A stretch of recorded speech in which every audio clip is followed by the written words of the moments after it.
चरण सरोजं सान्द्र नीलाम्बुदाभं जगन्निहितपाणिं मण्डलं मण्डनानां तरुण तुलसीमालां कन्दरं कञ्जनेत्रं सदय धवलहासं विठ्ठलं चिन्तयामि। नमो ज्ञानेश्वरा निवृत्ती उदारा सोपान देवा मुक्ताबाई नमो त्रिभुवन पावनी आद्यत्रय जननी देवाची। नमो सद्गुरु तुकया ज्ञानदीपा नमो सद्गुरु सच्चिदानंद रूपा नमो सद्गुरु भक्त कल्याण मूर्ती नमो सद्गुरु भास्करा पूर्ण कीर्ती संपाद्य ज्ञानञ्च विधाय भक्तिं विलोकितो येन समाधिराजः वैराग्यवन्तं सुविचारयुक्तं नमामि जोगं शिरसा गुरुन्तम्। आत्मरूप गणेशु स्मरण सकळ विद्यांचे अधिकरण तेची बंधू श्री चरण श्री गुरूंचे जयांचे आठवे शब्द सृष्टी आंगवे सारस्वत आगवे जिवेसिये वक्तृत्व गोडपणे अमृताते पार म्हणे रस होती ओळगणे अक्षरासी भावाचे अवतरण अवतरविती निज खुण हाताचडे संपूर्ण तत्ववेद श्री गुरूंचे पाय जय हृदय दिवसोनी ठाय तै एवढे भाग्य होय उन्मेषासी ते नमस्कारो नियाता।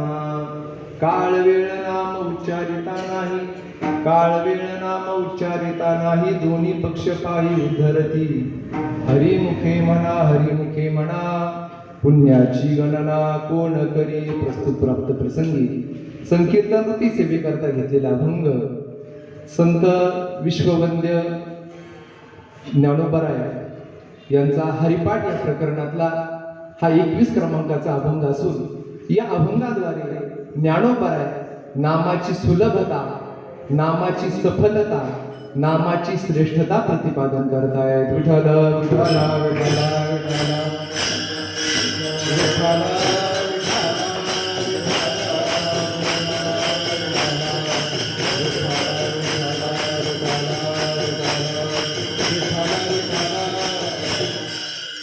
एकादशीचा पर्वकाळ वद्य पक्षामध्ये असणारी भगवान श्री ज्ञानोबरायांची वारी या वारी निमित्त जगद्गुरु तुकोबरायांच्या धामातून आपण ज्ञानोबरायांच्या दर्शनाकरता प्रत्येक महिन्याच्या वारीला या आळंदी क्षेत्रामध्ये अलंकापुरी क्षेत्रामध्ये येत असतो।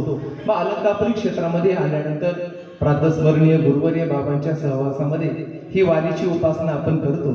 ही उपासना करत असताना ज्ञानोबरायांच्याच वाङ्मयावर काहीतरी चिंतन घडावं असा गुरुवर्य बाबांच्या अंतकरणातला संकल्प। त्यानुसार क्रमाने ज्ञानोबरायांचं जे वाङ्मय म्हणजेच हरिपाठ ते ज्ञानोबरायांची वाङ्मय मूर्ती असणारी हरिपाठ या हरिपाठ ग्रंथावर क्रमाक्रमाने चिंतन चालू आहे आणि माझ्या वाटेला आलेला हा 21 क्रमांकाचा अभंग आहे। ज्ञानोबरायांची जी ग्रंथरचना त्याचा जर आपण विचार केला तर त्या ग्रंथरचनेमध्ये अत्यंत छोटासा असणारा हा हरिपाठ नावाचा ग्रंथ आहे। नामाचं श्रेष्ठत्व ज्ञानोबरायांनी या हरिपाठ ग्रंथातून गायलेलं आहे। आपण क्रमाक्रमाने प्रत्येक अभंगाच्या चिंतनामध्ये हे सर्व ऐकत आलेलं आहात। क्रमाक्रमाने चिंतन करत आपण आलेलो आहोत। हरिपाठामध्ये जे 3 टप्पे केलेले आपल्याला पाहायला मिळतात त्याला आपण 3 मालिका असं म्हणतो। त्यापैकी हरिपाठामध्ये असणारी ही 3री मालिका याचं चिंतन आपण क्रमाने करत आहोत। 3ऱ्या मालिकेमध्ये पहिला अभंग आहे नाम संकीर्तन वैष्णवांची जोडी पापे अनंत कोडी गेली त्यांची, हा पहिला अभंग। त्यानंतर वेद शास्त्र प्रमाण श्रुतीचे वचन आणि त्यानंतर प्राप्त झालेला हा अभंग 3रा म्हणजेच 21 क्रमांकाचा हा अभंग आहे. काळ वेळ नाम उच्चारिता नाही, दोन्ही पक्ष पाही उद्धरती. प्रत्येक अभंगातून ज्ञानोबरायांनी वेगवेगळ्या अंगाने नामाचं श्रेष्ठत्व प्रतिपादन केलेलं आहे. आपण क्रमाने त्याचं चिंतन करत आलो आणि या हरिपाठाचं चिंतन करत असताना जसं ज्ञानोबरांनी ज्ञानेश्वरीमध्ये अध्याया ते प्रसवे प्रत्येक अध्यायाची संगती सांगितलेली ती आपल्याला पाहायला मिळते. तसंच या प्रत्येक अभंगातून दुसऱ्या अभंगाशी संबंधही आपल्याला पाहायला मिळतो. त्यापैकी मागच्या वेळेस आपण मागच्या वारीला ऐकलेलं चिंतन वेदशास्त्र प्रमाण श्रुतीचे वचन या नामाची श्रेष्ठता प्रतिपादन करत असताना ज्ञानोबरांनी या नामाच्या श्रेष्ठतेकरता वेदशास्त्र प्रमाण वेदशास्त्राचं प्रामाण्य सांगितलेलं आहे. आणि मग हे नामाचं श्रेष्ठत्व सांगत असताना या नामचिंतनातून हे नामचिंतन करणं म्हणजे भगवंताची खरी शरणागती आहे. भगवंताला अनुसरणं म्हणजेच भगवंताची शरणागती आहे. आणि अशी भगवंताची शरणागती करणं म्हणजेच भगवंताचं नामचिंतन करणं आहे. म्हणून वेदानंत बोलीला अर्थही तुलाची शोधीला विठोबासी शरण जावे निज निष्ठा नाम गावे. भगवंताची शरणागती करणं म्हणजे भगवंताचं नामचिंतन करणं असाही भाव आपल्याला भक्तिशास्त्रामध्ये पाहायला मिळतो. पण ज्ञानोबरांनी सांगितलं की ज्यांनी भगवंताची शरणागती केली म्हणजे नामचिंतन आपल्या जीवनामध्ये स्वीकारलं, हरीच्या पाठी गेले, हरिपाठी गेले, निवांतची ठेले ते निवांत राहिले, निवांतता त्यांना प्राप्त झालेली आहे. नाथ महाराजही सांगतात साधू संत गेले आनंदी राहिले, हरिनामी झाले कृतकृत्य. अशी ही कृतकृत्यता निवांतता प्राप्त करून देणार हे भगवंताचं नामचिंतन आहे. त्याकरता ज्ञानोबरांनी दृष्टांतही दिला होता. भ्रमर गुंतले सुमन कळिके. ज्याप्रमाणे भ्रमर आहे तो भ्रमर सुगंधाचं सेवन करण्याकरता कमळावर जाऊन बसतो आणि कमळावर गेल्यानंतर तो इतका तल्लीन होतो, त्यामध्ये रंगून जातो. त्याप्रमाणे हे संत महात्मे भगवंताचं नाम चिंतन करता करता त्या हरिनामामध्ये तद्रूप होतात, रंगून जातात. याच प्रकारे हे भगवंताचं नामचिंतन करत असताना ज्ञानोबरांनी शेवटच्या चरणामध्ये सांगितलं हे जे भगवंताचं नामचिंतन आहे हे भगवंताचं नाम म्हणजे हा नाम मंत्र आहे. नवे नाम हे शस्त्र आहे. आणि या मंत्ररूपी शस्त्राच्या द्वारे हे मंत्ररूपी शस्त्र ज्याने आपल्या हातामध्ये धारण केलेलं आहे, ज्याने आपल्या जीवनामध्ये स्वीकारलेलं आहे, त्याच्या जीवनामध्ये प्राप्त होणारी फलश्रुती ज्ञानोबरांनी सांगितली. यमे कुळगोत्र वर्जिले विठ्ठल विठ्ठल विठ्ठल विठ्ठल.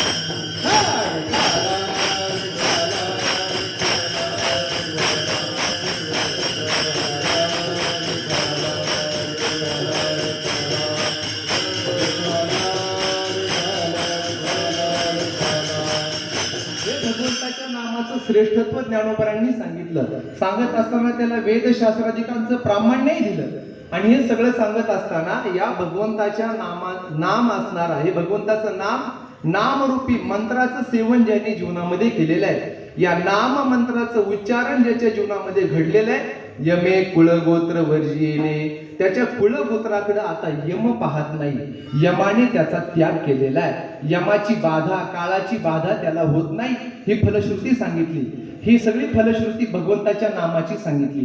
पण नामाला उद्देशून या ठिकाणी बोलत असताना ज्ञानोबराय मंत्र म्हणतात. ज्ञानदेवी मंत्र, भगवंताचं नाम म्हणजे मंत्र आहे.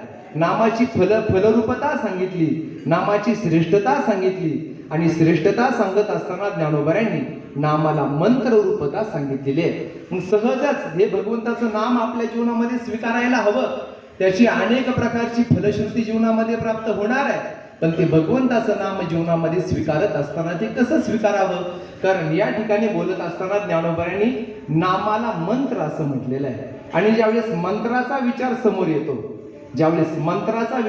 येतो त्यावेळेस काही विधी विधानाचा विचार आपल्याला करावा लागतो. विठ्ठल विठ्ठल विठ्ठल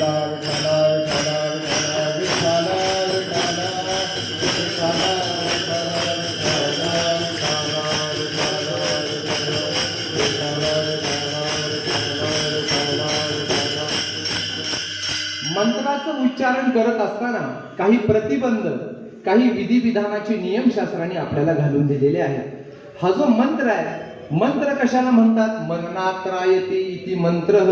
त्याचं फक्त आपण मनन जरी केलं तर त्या मननातून आपल्याला तारून येतो, त्याला मंत्र असं म्हणतात. या मंत्राचं चिंतन जीवनामध्ये करायला हवं, पण तो मंत्र स्वीकारत असताना त्याच्या पाठीमागे काही बंधन आहे. कोणकोणती बंधन आहे? तर मंत्राचं चिंतन करत असताना मंत्राला अवस्थेचं बंधन आहे, मंत्राला उच्चारणाचं बंधन आहे, मंत्राला काळ वेळाचं बंधन आहे. अनेक प्रकारची बंधनं या मंत्राच्या बाबतीमध्ये पाहायला मिळतात. हे मंत्र ज्याला सांगायचं आहे किंवा ज्याने मंत्राचं उच्चारण करायचं आहे त्याच्या जीवनामध्ये शुचिता असायला हवी. शुचिता असेल तरच ते फलद्रूप ठरतं. नाहीतर ज्ञानोबरांनी सांगितल्याप्रमाणे का आशोच्या कथिली बीजे मंत्रे जैसी. एखादा अशुची व्यक्ती आहे आणि त्याला जर मंत्राची बीज सांगितली तर त्या मंत्राचा त्याच्या जीवनामध्ये कोणत्याही प्रकारचा परिणाम होत नाही. म्हणून मंत्र जप करत असताना कुणाला सांगावा, कधी जप करावा, ज्ञानोबरांनी सांगितलं. अशौचिया जपो नये, अनेका ते ऐकू नये, अनेकांनी त्याचा ऐकू नये. तो मंत्र इतरांच्या कानावर जाऊ नये, अशुची अवस्थेमध्ये त्याचं जप घडू नये, त्याचं चिंतन घडू नये असं सांगितलेलं आहे. त्याचप्रमाणे या मंत्राचं उच्चारण करत असताना काही देशाचं काळाचंही बंधन आपल्याला सांगितलेलं आहे. विठ्ठल विठ्ठल विठ्ठल विठ्ठल विठ्ठल विठ्ठल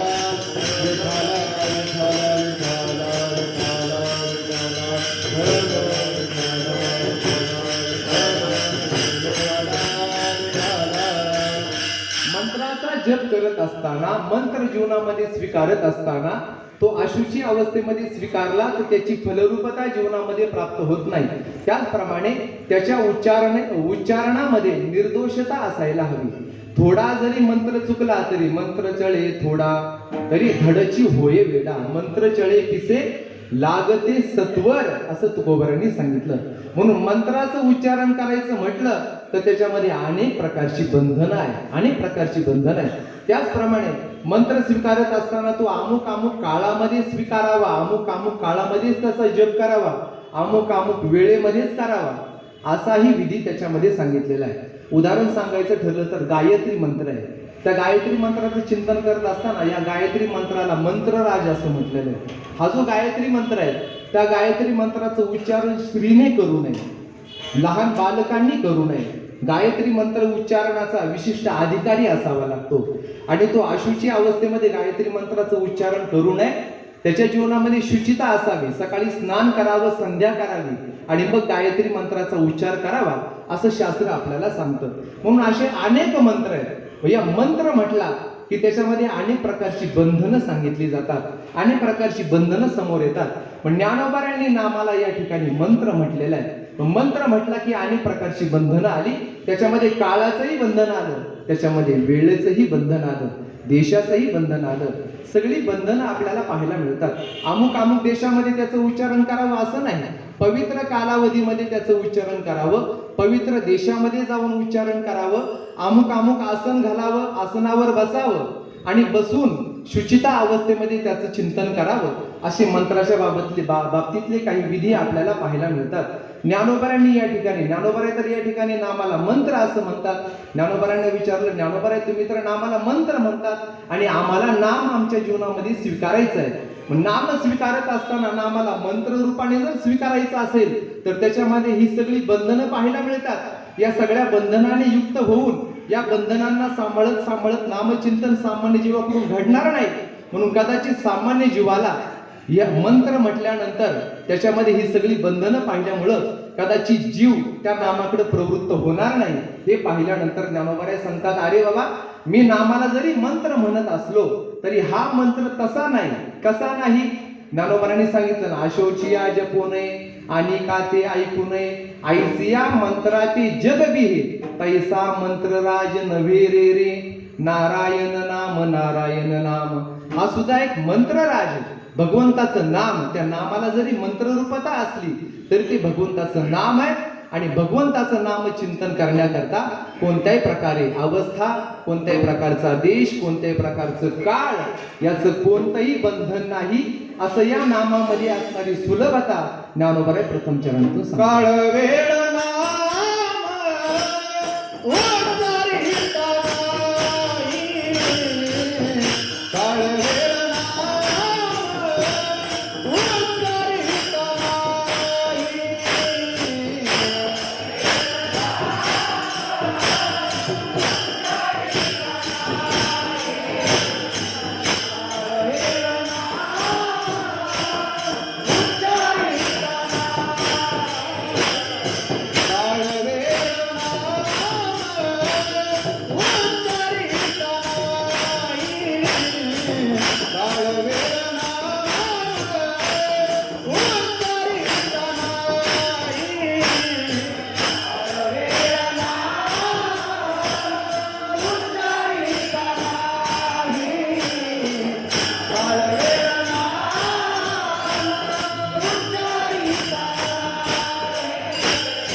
ज्ञानोबा सांगतात काळ वेळ नाम उच्चारिता नाही.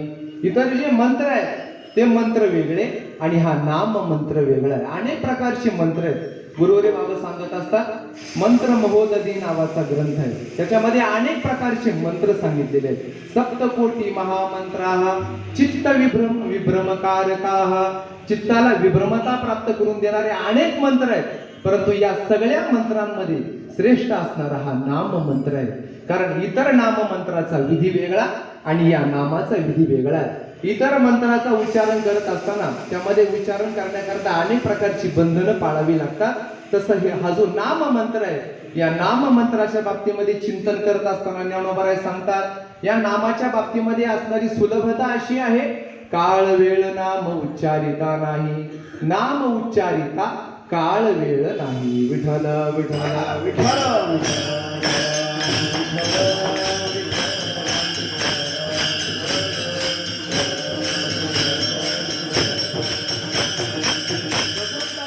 उच्चारण करत असताना काळ वेळ नाही.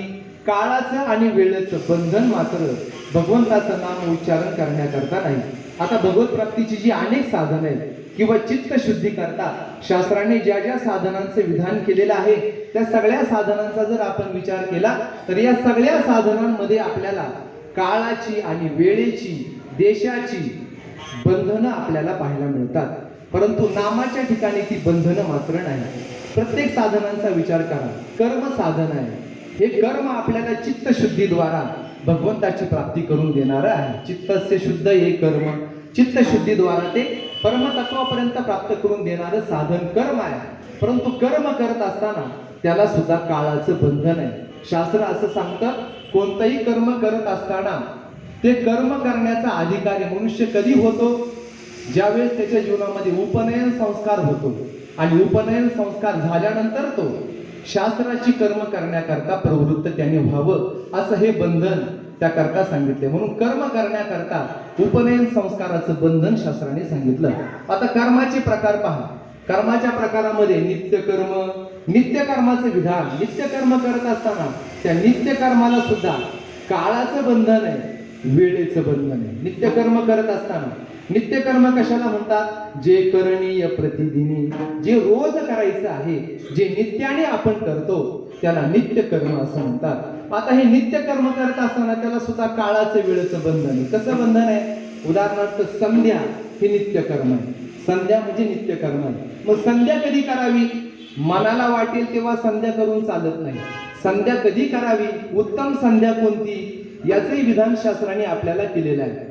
उत्तमा तारकोपेता, मध्यमा ही नलुप्तका, अधमा सूर्य सहिता, प्रातः संध्या त्रिधा स्मृता. प्रातःकाळी केली जाणारी संध्या वेगळी आणि संध्याकाळी सायं संध्या वेगळी. या दोन्ही संध्येचं विधान शास्त्राने आपल्याला सांगितलं.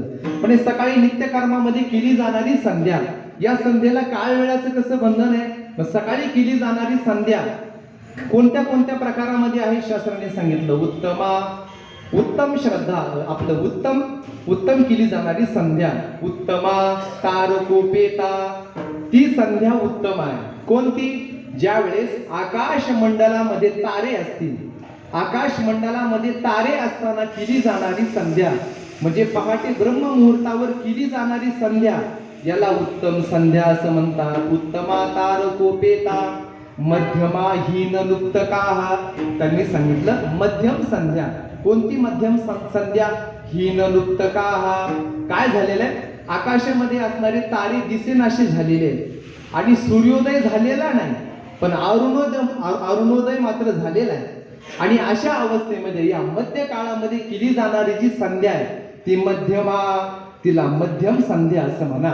आणि त्यांनी पुढे सांगितलं सूर्यसहिता अधमा, सूर्योदय झालेला आहे आणि सूर्योदय झाल्यानंतर स्नान केलं आणि संध्याला बसला, याला आधम संध्या म्हणतात. विठ्ठल विठ्ठल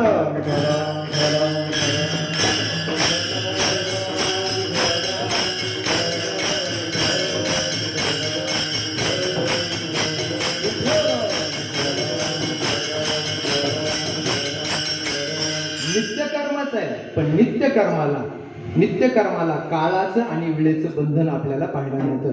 प्रातः संध्या त्रिधा स्मृता, ही 3 प्रकारची प्रातः संध्या झाली. आता सायं संध्येचा विचार याच्या उलट करायचा. सूर्य संहिता उत्तमा, सूर्यास्त झालेला नाही तोपर्यंत त्या काळामध्ये केली जाणारी संध्या उत्तम संध्या आहे. सूर्यास्त झालेला आहे परंतु अजून आकाश मंडलामध्ये तारे आलेले नाही, अशा मध्य काळामध्ये केलेली ही सायं संध्या ही मध्यम आहे.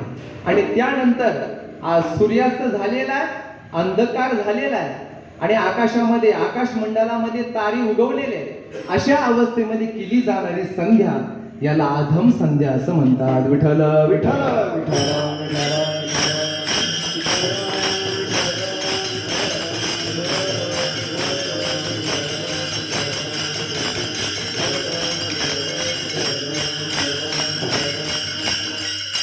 कर्म नित्य कर्मच आहे, संध्या हे नित्य कर्म आहे, पण त्यामध्ये उत्तम जर संध्या आपल्याला साधायची असेल तर त्याला बंधन आपल्याला आहे. काळाचं बंधन आहे, वेळेचं बंधन आहे. नित्य कर्माला काळाचं आणि वेळेचं बंधन पाहायला मिळतं. पुढे चला, नैमित्तिक कर्म आहे. नैमित्तिक कर्म म्हणजे काय? नित्य कर्मच आहे परंतु निमित्ताचे आहे नियम, त्याला निमित्त प्राप्त झालं तर तेच नित्य कर्म नैमित्तिक कर्म होतं. नैमित्तिक कर्माला सुद्धा काळाचं आणि वेळेचं बंधन आपल्याला पाहायला मिळतं. आता नैमित्तिक कर्म म्हणजे काय? निमित्ताने प्राप्त झालेलं कर्म. शास्त्रामध्ये श्राद्धादी कर्म याला नैमित्तिक कर्म असं म्हटलं. उदाहरण, आपल्याला श्राद्ध घालायचंय, आपल्या आई वडिलांचं श्राद्ध घालायचंय, पण श्राद्ध कधी घालायचंय? आपल्याला मनाला वाटेल त्यावेळी श्राद्ध घालून चालत नाही. कधी घालायला हवं? का माता पितर मरणे अंकित जे दिवस, ज्या दिवशी आई वडील गेलेले आहेत, तारखेला नाही, ज्या तिथीला आपले आई वडील गेलेले आहेत त्या तिथीला त्यांच्या नावाने श्राद्ध करावं. म्हणजे काळाचं बंधन आलं. एखादा म्हटलं आम्हाला त्यावेळेस वेळ मिळत नाही, आम्हाला रविवारी सुट्टी असते, मग रविवारी श्राद्ध केलं ते उपयोगाचं नाही. पण श्राद्धाला सुद्धा काळाचं आणि वेळेचं बंधन आहे. त्याच्यामध्ये काळाचं बंधन झालं आणि वेळेचं बंधन असेल. कसं वेळेचं बंधन आहे? त्या तिथीला श्राद्ध करत असताना कधी करावं? विठ्ठल विठ्ठल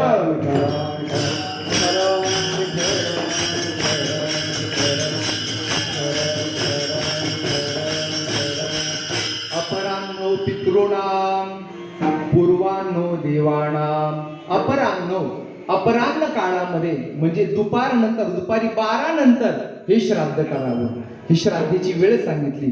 म्हणून दुपारी अपराह्न काळामध्ये श्राद्ध करावं पितरांकरता, आणि पूर्वान्नामध्ये भगवंताकरता तर्पण करावं, भगवंताला नैवेद्य समर्पण करावा असा विधी सांगितला.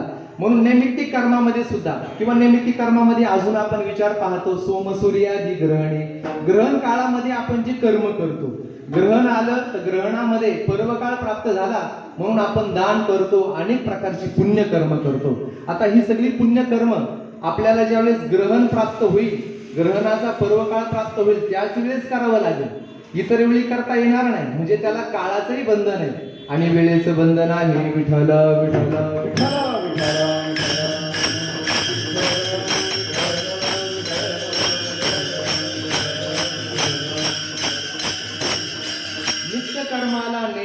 कर्माला काळाचं वेळेचं बंधन आहे. त्याचप्रमाणे पुढचं कर्म आहे काम्य कर्म. काम्य कर्म करत असताना त्यालाही काळाचं आणि वेळेचं बंधन आहे. काम्य कर्म कशाला म्हणतात? अंतकरणामध्ये फलाची कामना धारण करून जे कर्म आचरलं जातं त्याला काम्य कर्म असं म्हणतात. मग उदाहरणार्थ यज्ञ यागादी कर्म ही सगळी काम्य कर्मामध्ये मोडली जातात.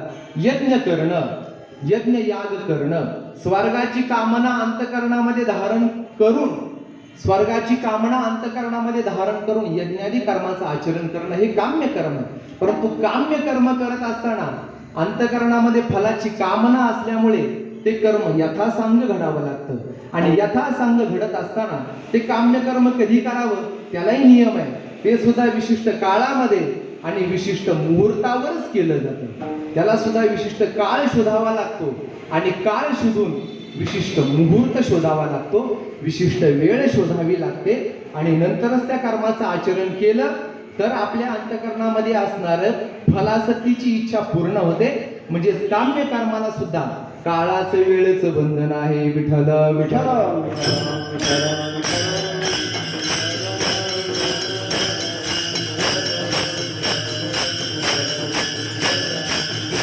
पुढचं कर्म आहे प्रायश्चित्त कर्म. आपल्या जीवनामध्ये एखादा दोष घडला असेल तर त्या दोष क्षालनार्थ जे कर्म आपण करतो त्याला प्रायश्चित्त कर्म असं म्हणतात. जसा जसा दोष असेल तशी तशी प्रायश्चित्त जीवनामध्ये स्वीकारावी लागतात. मग प्रायश्चित्त स्वीकारत असताना ती अमुक अमुक देशामध्ये जाऊनच करावी लागतात, अमुक अमुक काळामध्येच करावी लागतात, अमुक अमुक वेळेमध्येच करावी लागतात. कधीही करून चालत नाही. प्रायश्चित्तातून आपल्या जीवनामध्ये प्राप्त झालेले दोष, त्या दोषाची निवृत्ती व्हावी असं वाटत असेल तर विशिष्ट काळामध्येच प्रायश्चित्त कर्माचं अनुष्ठान जीवनामध्ये घडावं लागतं. पहा, शास्त्राने असं सांगितलं की श्रावण महिन्यामध्ये येणारी पौर्णिमा त्याला श्रावणी असं म्हटले पंचांगामध्ये. श्रावणी. आणि श्रावणीचा काय नियम आहे? तर श्रावणीचा नियम असा आहे की मनुष्य जीवनामध्ये उपनयन संस्कार हा त्या काळामध्ये केला जातो. आणि उपनयन संस्कार केल्यानंतर शास्त्र असं सांगतं की प्रत्येक वर्षी त्या श्रावणीच्या दिवशी वर्षभरामध्ये मनुष्याकडून जे काही दोष घडतील ते दोष, त्या दोषाचं मार्जन होण्याकरता पवित्र गंगेच्या काठी जावं, स्नान करावं आणि काही कर्म करून, त्या कर्म करून आपलं जे जाणवं आहे ते जाणवं बदलण्याचा विधी त्या दिवशी आहे. आणि त्या दिवशी विशिष्ट विधी करावा लागतो जेणेकरून आपल्या जीवनामध्ये घडलेले वर्षभरातले दोष, त्या दोषाची निवृत्ती होते. आता ही जी श्रावणी केली जाते, म्हणजे श्रावणी कधी केली जाते? श्रावण महिन्यामध्ये असणारी शुद्ध पौर्णिमा त्याच दिवशी केली जाते. मग त्याच कालावधीमध्ये तोच काळ यावा लागतो आणि त्याच काळामध्ये हे प्रायश्चित्त कर्म करावं लागतं. विठ्ठल विठ्ठल.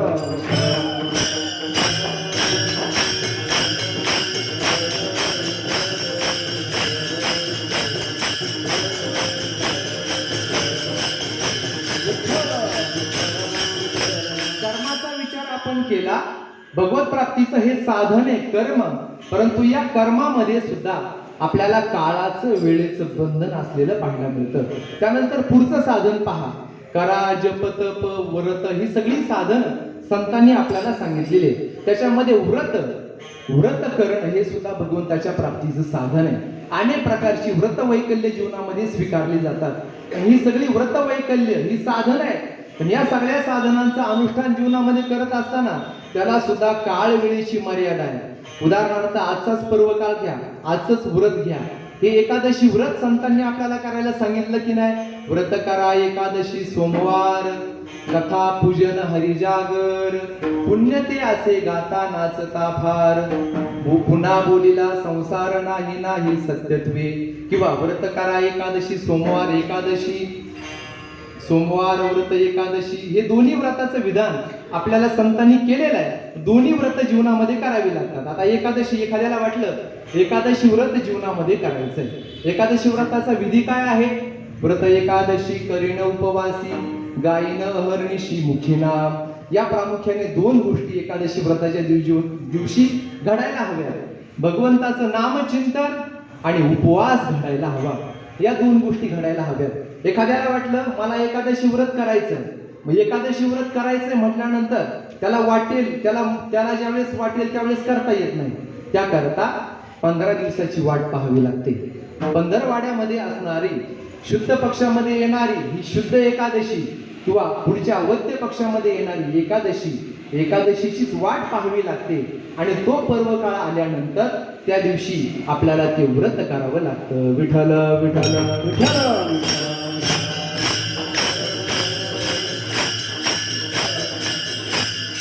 एकादशी व्रत त्याला काळाची मर्यादा आहे, सोमवार व्रत त्याला काळाची मर्यादा आहे. एखादा म्हटला हे डबल उपवास करा, कधी कधी जोडून व्रत येतात, दशमी, एकादशी, द्वादशी आणि सोमवार. एखादा म्हटला काय पुन्हा द्वादशीला सोमवार करून घेऊ, पुन्हा दुसऱ्या दिवशी उपवास आपला टळून जाईल, त्याकरता आपण सोमवारचा अंतर्भाव आपण द्वादशीमध्येच करून घेऊ, म्हणजे तेवढाच एक दिवस आपला उपवासातून आपण बाहेर पडू, असं एखाद्याला वाटलं आणि एखाद्याने तसा प्रयोग केला तर ते व्रत घडेल का? ते व्रत घडणं शक्य नाही. प्रत्येक व्रताला ही काळाची आणि वेळेची मर्यादा आपल्याला पाहायलाच मिळते. वर्षातून भगिनींकरता, स्त्रियांकरता केला जाणारा उत्सव, त्यांनी संपन्न केला जाणारा उत्सव त्याला म्हणतात वट पौर्णिमा. आता वट पौर्णिमेच्या दिवशी वडाची पूजा केली जाते, हे व्रत केलं जातं. हे व्रत करत असताना ते कधी करावं, त्याच्याकरता सुद्धा तो काळच यावा लागतो. कोणता काळ यावा लागतो? ज्येष्ठ शुद्ध पौर्णिमा.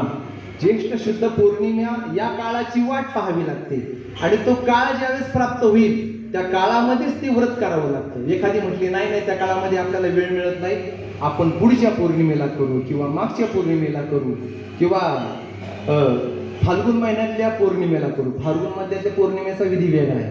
किंवा एखादी म्हटली मी श्रावण महिन्यातल्या पौर्णिमेला करेल, त्यावेळी चालत नाही. किंवा कुणी एखादा म्हटला की मी शरद पौर्णिमा जी आहे त्या दिवशी करील, त्या दिवशी चालत नाही. प्रत्येक व्रताला काळाची आणि वेळेची मर्यादा आहे, म्हणजे काळाचं वेळेचं बंधन आहे. विठ्ठल विठ्ठल.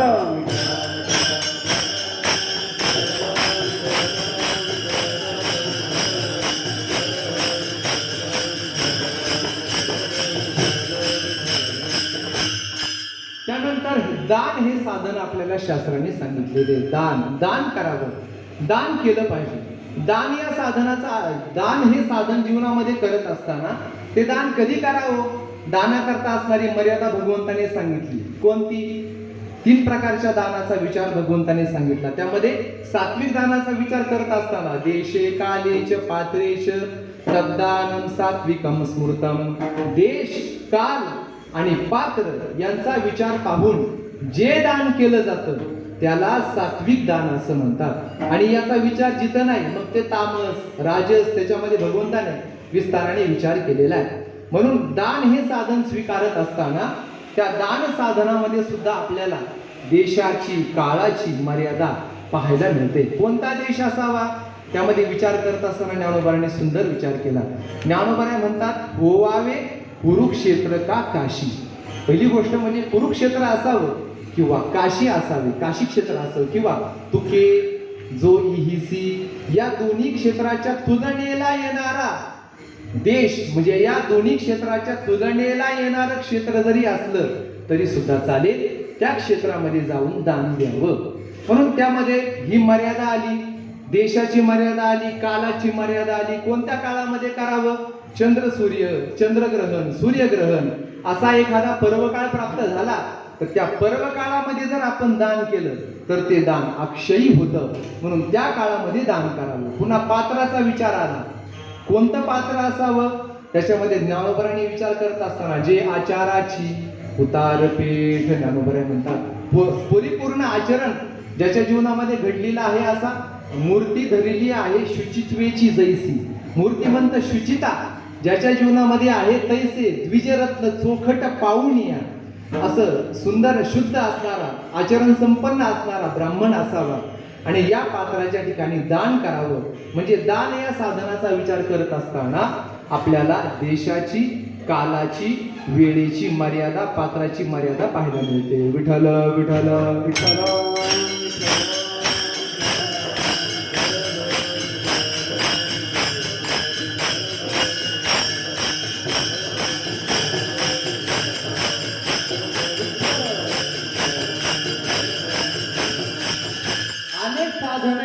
या अनेक साधनामध्ये आपल्याला, प्रत्येक साधनेमध्ये आपल्याला देशाचा, काळाचा विचार पाहायला मिळतो. परंतु भगवंताचं नाम हे नामरूपी साधन असं आहे की भगवंताचं नाम रूपी साधन जीवनामध्ये स्वीकारत असताना काळ वेळ नाम उच्चारिता नाही. भगवंताचं नाम उच्चारण करत असताना विशिष्ट काळ विशिष्ट वेळ पाहावी लागते, विशिष्ट देशामध्ये जावं लागतं, विशिष्ट पात्र असणाऱ्या व्यक्तीनेच ते करावं. अशा कोणत्याही प्रकारची मर्यादा नाही. विठ्ठल विठ्ठल विठ्ठल.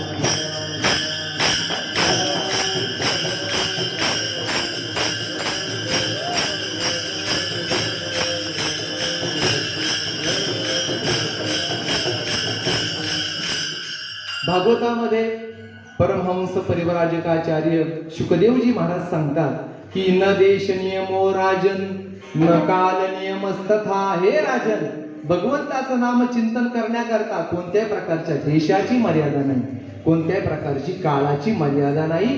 कोणत्याही काळामध्ये कोणत्याही देशामध्ये कोणत्याही वेळेमध्ये हे भगवंताचं नामचिंतन आपण करू शकतो. विठ्ठल विठ्ठल विठ्ठल.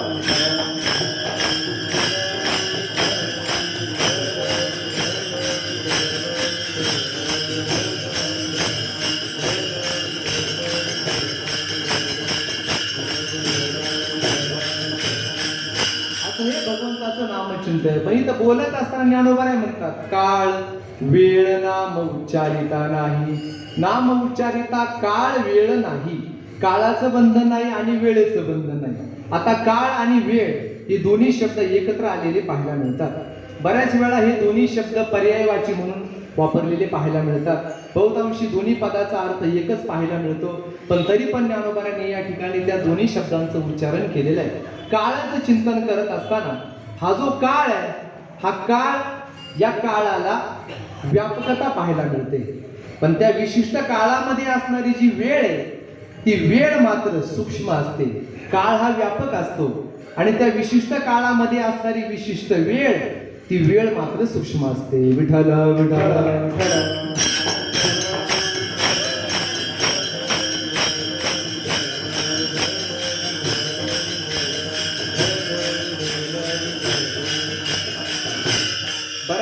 पर्वकाळ असतो, पण त्या पर्वकाळामध्ये एक विशिष्ट असणारा मुहूर्त साधावा लागतो. त्या मुहूर्ताला वेळ असं म्हणता येईल. काळ हा व्यापक आहे, पण वेळ त्याच्यामध्ये असणारी सूक्ष्मता आपल्याला दाखवते. अमुक अमुक काळ आहे आणि त्या काळामध्ये असणारी अमुक अमुक वेळ आहे.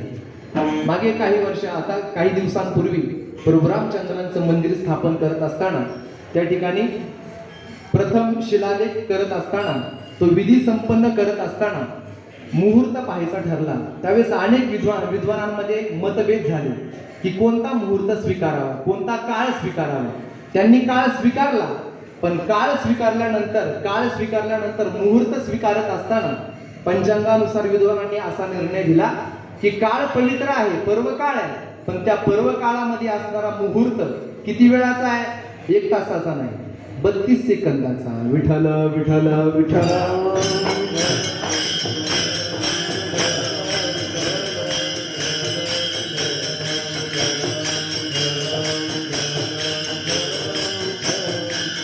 तो जो पूर्ण दिवस आहे, तो पूर्ण काळ आहे, परंतु त्या काळामध्ये तो 32 सेकंदाचा तो मुहूर्त आहे. त्या मुहूर्ताला वेळ म्हणता येईल. म्हणून काळ हा व्यापक आहे, पण त्यामध्ये असणारी वेळ मात्र ही सूक्ष्मता आपल्याला दाखवते. म्हणून संतांचं वर्णन करत असताना तुकोबारायांनी पाहणं, ज्या काळामध्ये संतांचं दर्शन झालं त्या काळालाही धन्यता दिली. धन्य काळ संत भेटी. आणि निळोबारांनी विचार सांगत असताना ज्या काळाला तर तुकोबाऱ्या धन्यता देतात, पण निळोबारे म्हणतात त्या काळामध्ये असणारी जी वेळ, ज्या वेळेत संतांचं दर्शन घडलं, ती वेळ सुद्धा महत्वाची. आनंदाची सापडली वेळ.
भगवंताचं नाम चिंतन करत असताना काळ वेळ उच्चारिता, भगवंताचं नाम उच्चारण करण्याकरता काळाचाही बंधन नाही आणि वेळेचं बंधन नाही, असा हा काळ, सगळा काळ, प्रत्येक कोणत्याही काळामध्ये भगवंताचं नामचिंतन आपण करू शकतो. आणि असा भगवंताचं नामचिंतनामध्ये सरणारा काळ जीवनातला धन्य आहे. चिंतने सरे तो धन्य धन्य काळ.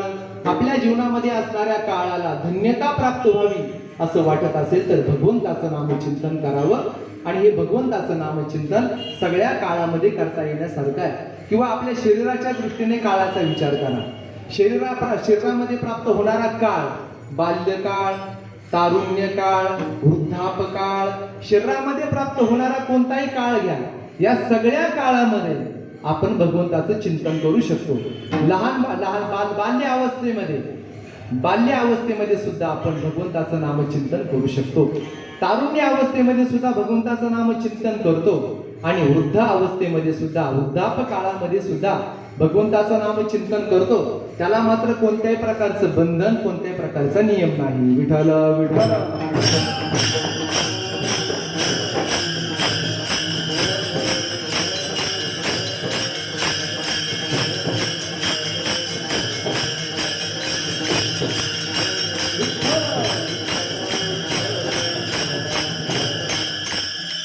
शास्त्राने आपल्याला जीवनामध्ये नियम घालून दिला, कोणत्या अवस्थेमध्ये काय करावं. प्रथमेनार्जिता विद्या द्वितीयेनार्जितम धनम.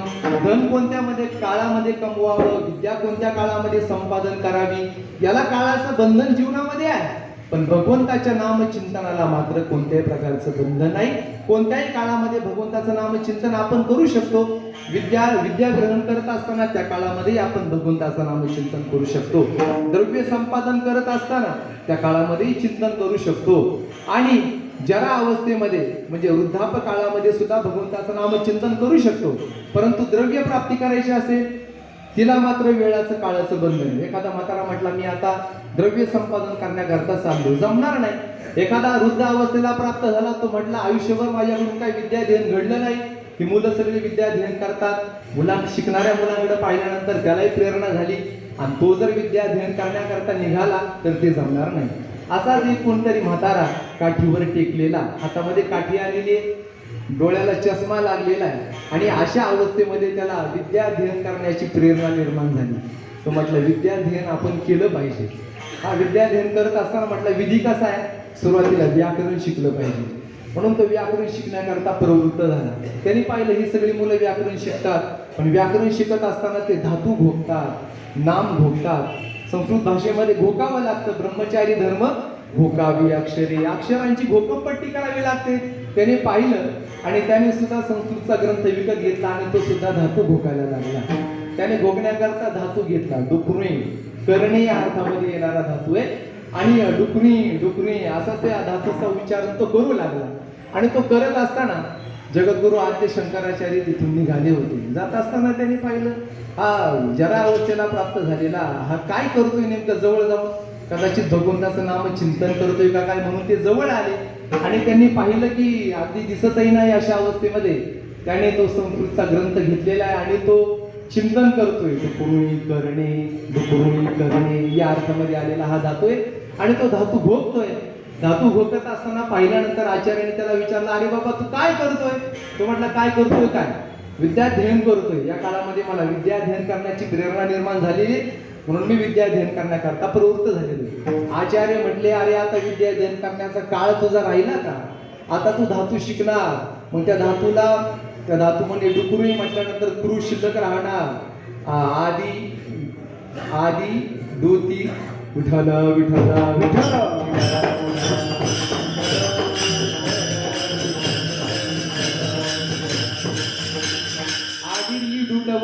या सूत्राने त्या डूची हीच संज्ञा होती. मग त्याची हीच संज्ञा करायची, नंतर क्रू शिल्लक राहायचा, त्याला नंतर तिप्तस्ती हे प्रत्यय लावायचे आणि प्रत्यय लावल्यानंतर मग तो धातू चालवायचा. मग त्या धातूचा प्रयोग 10 लकारांमध्ये करायचा, 10 काळामध्ये करायचा.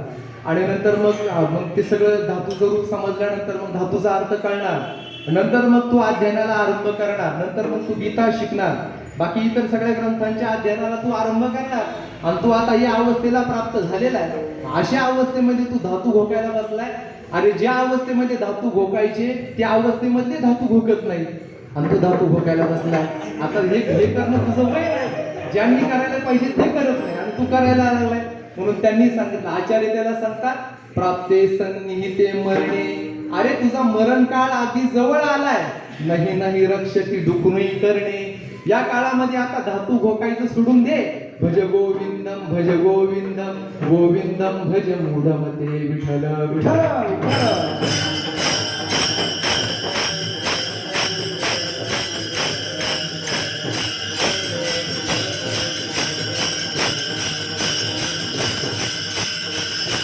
या अवस्थेमध्ये तो नामचिंतन करू शकतो. सगळ्या अवस्थेमध्ये भगवंताचं नामचिंतन करता येणं शक्य आहे. म्हणून भगवंताचं नामचिंतन करण्याकरता एखादा म्हातारा वयस्कर व्यक्ती आणि तो जप घेऊन नाम जप करत बसला आणि काही साधक तिथून चालले ते त्याला म्हणतील, काय तुझं काय डोकं फिरलं का? जप करायचा काळ आहे का तुझा? मग जप करायचा नाही मग कोणता काळ आहे?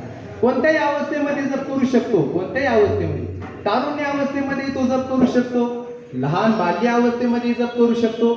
सगळ्या अवस्थेमध्ये, सगळ्या काळांमध्ये, प्रत्येक वेळेमध्ये भगवंताचं नाम जप करणं शक्य आहे.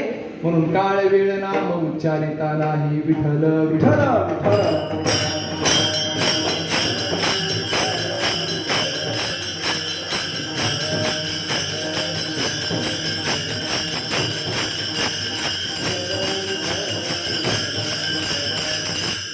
आपण थोडासा विचार करून आलो. बाकीची जी सगळी साधन आहे त्या प्रत्येक साधनाचं आचरण करत असताना काळाचं वेळेचं बंधन आहे. पण भगवंताचं नाम चिंतन करण्याकरता काळाचं वेळेचं बंधन आहे. असं का? काय? कोणती गोष्ट करत असताना विशिष्ट अनुकूल काळामध्ये, योग्य काळामध्ये आणि योग्य वेळेमध्ये, म्हणजे योग्य मुहूर्त पाहून जर केली तर त्याचं विशेष साफल्य जीवनामध्ये प्राप्त होतं. म्हणून कोणतंही कार्य करत असताना आपण विशिष्ट काळ शोधतो, विशिष्ट मुहूर्त शोधतो, विशिष्ट वेळ शोधतो. जर विशिष्ट वेळ शोधली नाही, विशिष्ट मुहूर्त साध्य केला नाही तर ज्ञानोबराय सांगतात का कुमुहूर्ती दुर्योग एकवटती. जर योग्य मुहूर्त साधला नाही, कुमुहूर्तावर एखादी क्रिया करण्याकरता आपण आरंभ केला तर अनेक प्रकारचे दुर्योग येतात. अनेक प्रकारचे दुर्योग येतात. म्हणून कोणतंही साधन करण्याकरता, व्यवहारामध्ये कोणतंही साधन करत असताना, कोणतंही क्रिया करण्याकरता देशाचं आणि काळाचं आणि वेळेचं बंधन पाळलं जातं आणि पाळायलाच हवं. काळाची आणि वेळेची मर्यादा पाहून जर आपण कार्य केलं तर त्यातून आपल्याला सफलता प्राप्त होते. त्याकरता एक दृष्टांत ऐकला होता.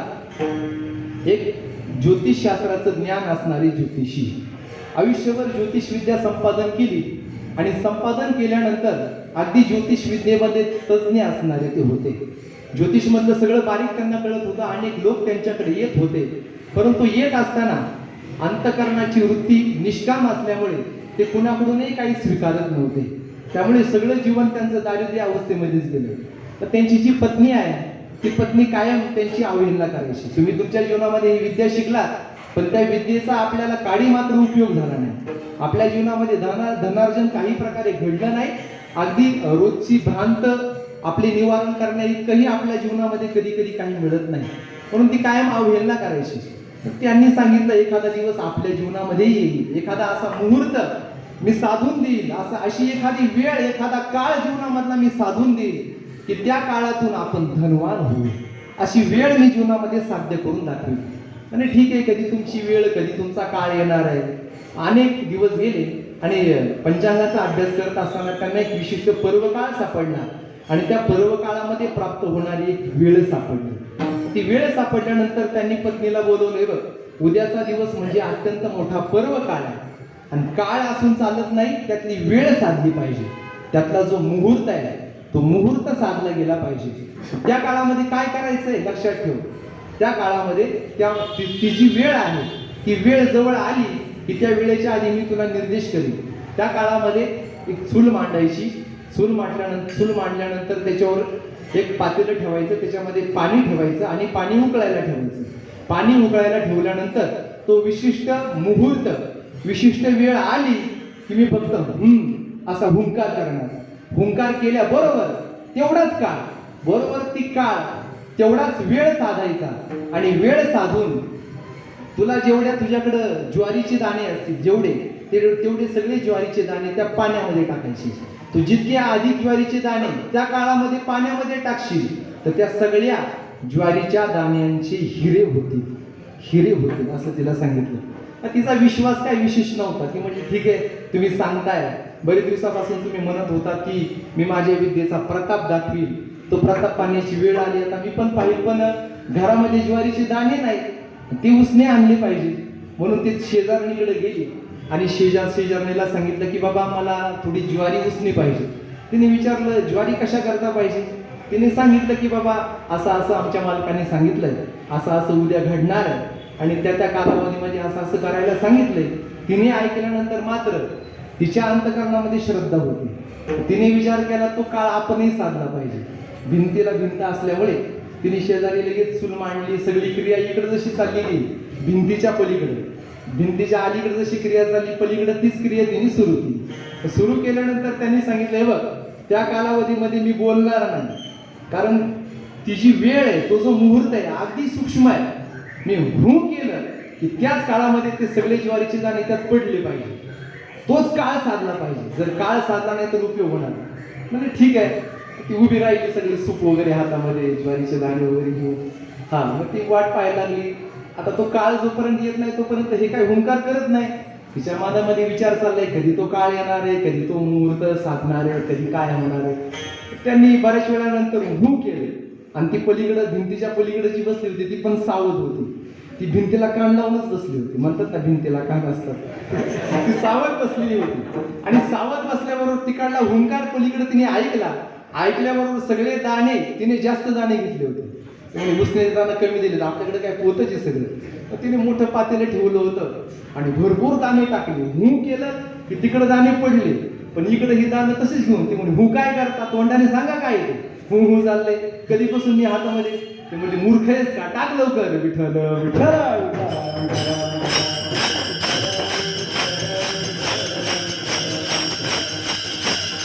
हे सगळं होईपर्यंत मुहूर्त गेला ना, वेळ गेली ना, तिने ज्वारीचे दाणे टाकले पण त्याची हिरण्या झाली, गुगऱ्या झाल्या सगळे. पण पलीकडे मुहूर्तामध्ये, क्षणामध्ये, त्याच काळामध्ये, त्या वेळेमध्ये बरोबर तो मुहूर्त साधल्यामुळे, तो वेळ साधल्यामुळे बरोबर तिने ते धान्य टाकल्यामुळे बरोबर त्याची हिरे तयार झाली. त्याला इतका आनंद झाला, इतकं सगळं आपल्याला मिळालंय, पण कृतज्ञता बुद्धी अंतकरणामध्ये आहे की आपल्याला यांच्यामुळे हे सगळं घडलं. म्हणून तिने आपल्या परातीमध्ये काही हिरे भरले आणि ती शेजारच्या घरी घेऊन आली की घ्या बाबा, तुमच्या कृपेने मला हे सगळं प्राप्त झाले. आणि तिचा विश्वास नव्हता, त्यानंतर तिचा विश्वास पडला की खरंच आपण जर तो मुहूर्त साधला असता तर आपल्यालाही प्राप्त झालं असतं. विठ्ठल विठ्ठल.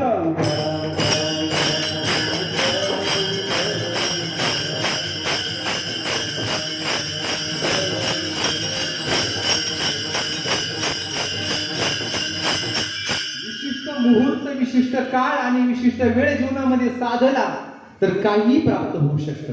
म्हणून काळ आणि वेळ साध्य करायला हवी.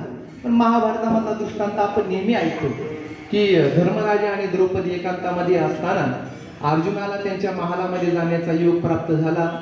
जाण्याची पाळी आली, कारण ती सगळी शस्त्रास्त्र तिथे ठेवलेली होती आणि गायींना वाचवायचं होतं. त्यामुळे तो शस्त्र आणण्याकरता आत गेला, नियमभंग झाला. आणि नियमभंग झाल्यामुळे मग आता त्याने ठरवलं, नियमभंग झाला त्यामुळे 12 वर्षाची तीर्थयात्रा करण्याकरता तो निघाला. धर्मराजाची आज्ञा घेऊन निघाल्यानंतर धर्मराजाने सांगितलं, अरे बाळा, तू सत्कर्म करण्याकरताच त्या ठिकाणी आला होता, त्यामुळे तुला हा दोष नाही, विनाकारण तू जाऊ नको. असं म्हटल्यानंतर गुरुदेवाला हा प्रसंग सांगताना म्हणतात की आपल्या अर्जुनाच्या मुखातले उद्गार धर्मराजाप्रती, की अर्जुन म्हणतो न व्याजेन धर्मम चरह, म्हणजे न व्याजेन चरेत धर्म, म्हणजे धर्माचं आचरण करण्याकरता बहाणेबाजी करू नये. विठ्ठल विठ्ठल.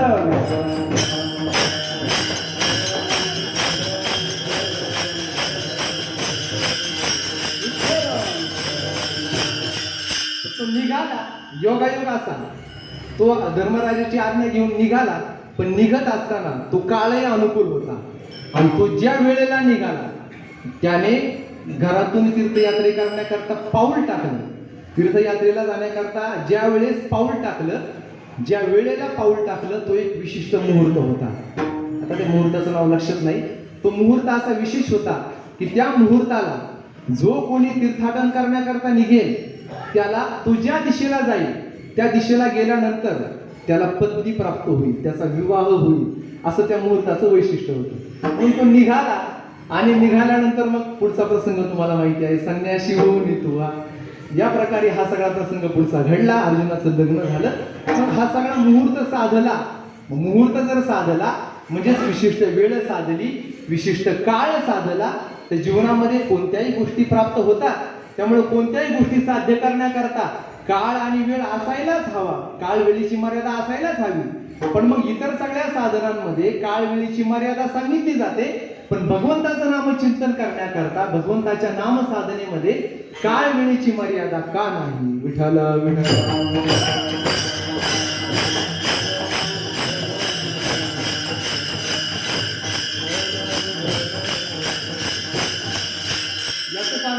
कारण शास्त्रकारांनी सांगितलं की जे साधन परिपूर्णतम आहे, जे साधन सशक्त नाही, सशक्त आहे, शक्तिवान सामर्थ्य संपन्न जे साधन आहे, त्या साधनाला इतर देश आणि काळाची मर्यादा अनुकूल असो किंवा प्रतिकूल असो त्याची काहीही आवश्यकता नाही. साधन जर परिपूर्ण असेल तर त्या साधनाला देश काळाचं बंधन स्वीकारावं लागत नाही, देश काळाचं साह्य घ्यावं लागत नाही. कारण ते साधन स्वतंत्र आहे, परिपूर्ण आहे.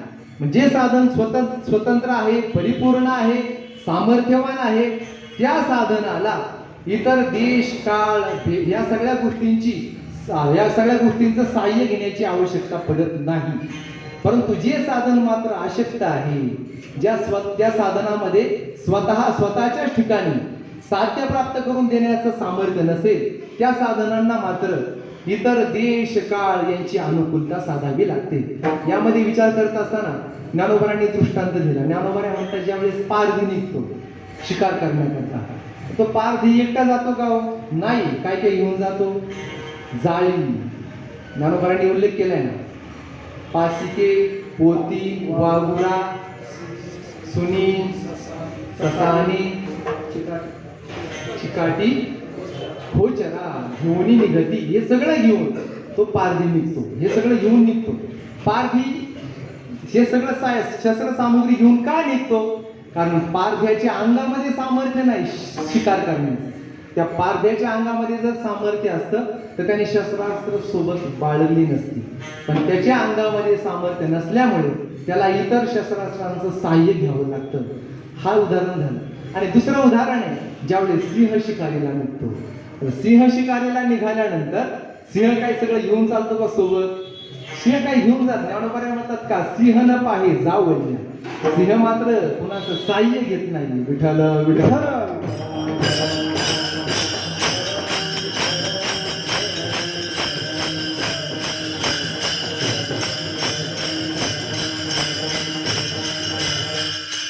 दृष्टांत इथं विचार करत असताना भगवंताचं नाम चिंतन हे भगवंताचं नाम साधन असं आहे की त्याच्यामध्ये स्वतंत्र आहे, स्वातंत्र्य आहे.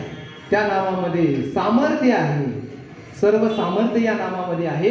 त्यामुळे सिंह शिकारीला निघाल्यानंतर जसं त्याला कुणाचं साह्य घ्यावं लागत नाही, त्याप्रमाणे नाम साधनेला मात्र देश काल पात्रता या कुणाचंही साह्य घ्यावं लागत नाही. असं भगवंताचं नामचिंतन आहे, नाम साधन आहे की जीवनामध्ये देश काळ न साधल्यामुळे येणाऱ्या ज्या काही प्रतिकूलता आहे त्या सगळ्या प्रतिकूलतेचं हनन करण्याचं सामर्थ्य नामामध्येच आहे. म्हणून तुका म्हणे सत्ता थोरी कोण करी खोळंबा. कोणत्या प्रकारची खोळंबा, कोणत्या प्रकारचं अडसर नामधारकाच्या जीवनामध्ये येत नाही. पण इतर साधनाचं अनुष्ठान करणारे जे साधक आहेत त्यांच्या जीवनामध्ये मात्र जसा तो पारधी शिकारीला जात असताना सगळं सोबत घेऊन जातो, तसं त्या साधनांपासून फळ प्राप्त करून घेत असताना त्या साधनाला देश काळ हा अनुकूलच असावा लागतो. म्हणून हे भगवंताचं नामचिंतन असं स्वतंत्र परिपूर्ण असल्यामुळे त्याला कोणत्याही प्रकारे काळाची आणि वेळेची मर्यादा नाही. विठ्ठल विठ्ठल.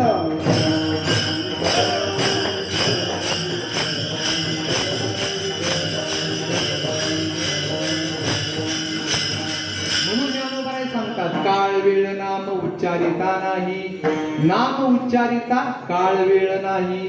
भगवंताचं नाम उच्चारण करण्याकरता काळ वेळ नाही, किंवा नाम उच्चारिता काळ वेळ नाही, किंवा भगवंताचं नाम उच्चारण केल्यानंतर काळ वेळ नाही, काळाची वेळ जीवनामध्ये प्राप्त होणार नाही. विठ्ठल विठ्ठल.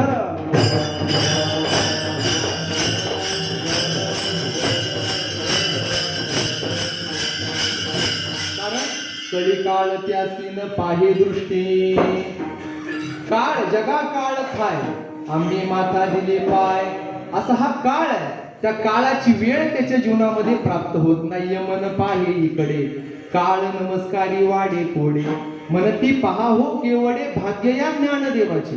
संतांचं वर्णन करत असताना संत नामचिंतन जीवनामध्ये स्वीकारतात, म्हणून कली काळाची बाधा संतांच्या जीवनामध्ये होत नाही. म्हणून काळ वेळ नाम उच्चारिता नाही, असं हे भगवंताचं नामचिंतन आहे की भगवंताचं नामचिंतन करत असताना काळ वेळेची मर्यादा नाही. आणि हे भगवंताचं नामचिंतन असं विशेष आहे, हे नामचिंतन असं विशेष आहे की जो नामचिंतन करणारा आहे त्याला तर फळ प्राप्त होतच, पण त्याचबरोबर तो ज्या आई वडिलांच्या पोटी जन्माला आला त्या आई वडिलांच्या कुळाचाही उद्धार होतो. ज्ञानोबांनी पुढे सांगितलंय, दोन्ही पक्ष पाही उद्धरती, त्याचा तर उद्धार होतोच, नामधारकाचा उद्धार होतो.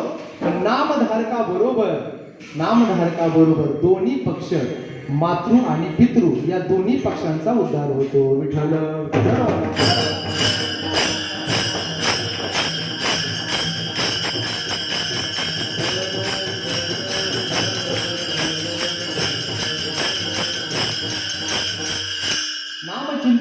नामचिंतन करणाऱ्याच्या जीवनामध्ये मागे आपण ऐकून आलो, मातृ पितृ भ्राता सगोत्र अपार चतुर्भुजन होऊन ठेले, दोन्ही पक्ष पाही उद्धरती. भगवंताचं नामचिंतन करताना मातृकुळाचाही उद्धार होतो आणि पितृकुळातल्यांचाही उद्धार होतो, सगळ्यांचा उद्धार होतो. तो स्वतःही तरतो आणि सगळ्यांना तारतो. सहतरती सस्तरती सह लोकांस तारवती, तोही तरतो आणि तो इतर सर्वांना तारून नेतो. विठ्ठल विठ्ठल.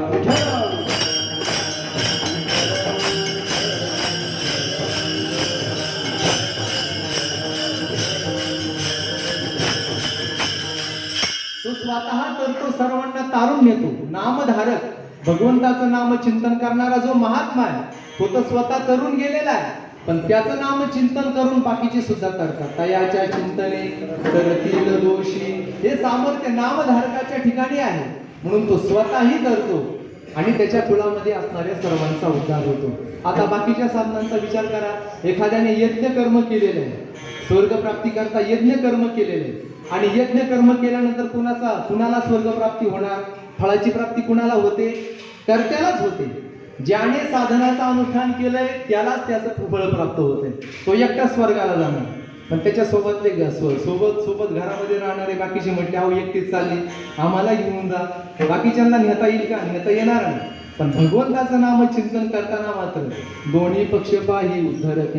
गुरुवरे बाबांनी मागे प्रल्हादजींचं चरित्र आपण बाबांच्या मुखातून ऐकलं होतं की प्रल्हादजींवर ज्यावेळेस परमात्मा प्रसन्न झाले आणि प्रसन्न झाल्यानंतर काहीतरी माग असं म्हटल्यानंतर प्रल्हादजीने भगवंताकडे मागितलं की माझ्या पित्याच्या जीवनामध्ये जे दोष घडले त्या सगळ्या दोषातून माझ्या पित्याला माफ करा. असं मागितल्यानंतर भगवंताने सांगितलं, अरे काय काळजी करू नको, तुझ्यासारखा महात्मा ज्या कुळामध्ये जन्माला आला, असा वैष्णव ज्या कुळामध्ये जन्माला आला त्याच्या जीवनामध्ये 21 पिढ्यांचा उद्धार होतो. त्रिसप्तभीही असं पद आहे त्या श्लोकामध्ये. त्रिसप्तभीही म्हणजे 21 पिढ्यांचा उद्धार होतो. विठ्ठल विठ्ठल.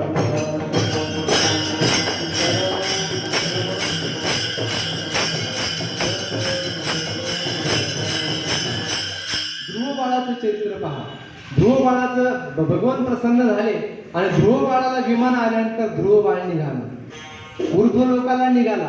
पण जात असताना ध्रुव बाळाच्या मनामध्ये असा विचार आला, अरे ज्या आईने मला प्रेरणा दिली, भगवत साधना करण्याकरता आईने मला प्रेरणा दिली, तिचा आशीर्वाद घेऊन मी वनामध्ये गेलो आणि भगवंताची प्राप्ती करून घेतली, ती आईचं काय झालं असेल? म्हणून त्याच्या मनामध्ये आईविषयी विचार आला आणि आईविषयी आलेला विचार ते जवळ असणारे जे सेवक आहे त्यांना कळालं. त्यांनी सांगितलं, बाळा काळजी करू नको, मागं पहा. पण ध्रुवाने ज्यावेळेस मागं पाहिलं तर दुसरं विमान, दिव्य विमान आलेलं होतं आणि त्या विमानामध्ये त्याची आई बसलेली होती. विठ्ठल विठ्ठल.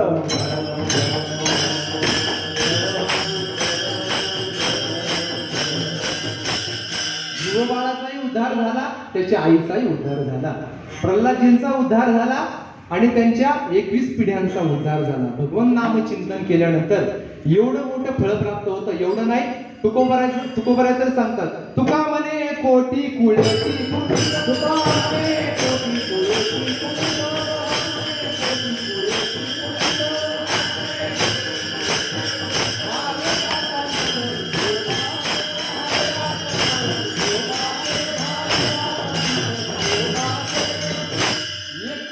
तुका म्हणे कोटी कुळेती पुनीत भावे गाता गीत विठोबाचे. कोट्यावधी कुळांचा उद्धार होतो म्हणून दोन्ही पक्ष पायी उद्धरती, किंवा असा अर्थ करत असताना दोन्ही पक्ष उद्धरती पायी. कोणत्याही पक्षामध्ये नामचिंतन करा, उद्धरती पायी, उद्धार होणार आहे. मग शुक्ल पक्षामध्ये करा, कृष्ण पक्षामध्ये करा, कोणत्याही पक्षामध्ये करा, किंवा जीवनाच्या पूर्व पक्षामध्ये करा, उत्तर पक्षामध्ये करा, दिवसाच्या पूर्व पक्षामध्ये करा, उत्तर पक्षामध्ये करा, उद्धरती पाही, उद्धार होणार आहे. दोन्ही पक्ष पाही उद्धरती. असं हे भगवंताचं नामचिंतन आपल्या जीवनामध्ये उद्धार करणार आहे. विठ्ठल विठ्ठल.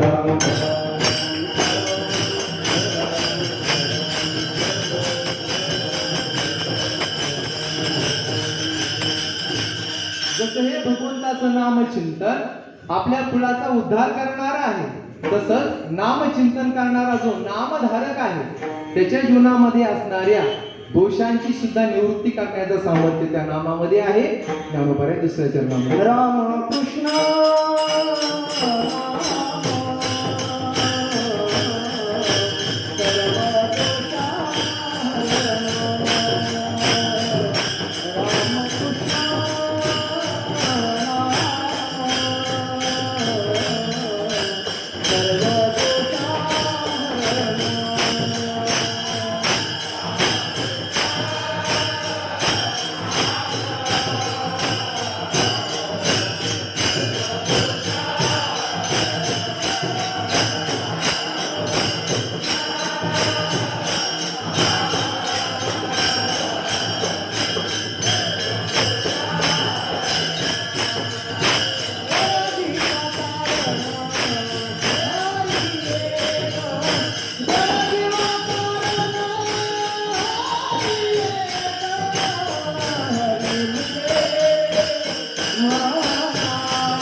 रामकृष्ण नाम सर्व दोष हरण. हे जे भगवंताचं नाम चिंतन आहे ते आपल्या जीवनामध्ये प्राप्त होणार आहे, सगळ्या दोषांचं हरण करण्याकरता समर्थ आहे.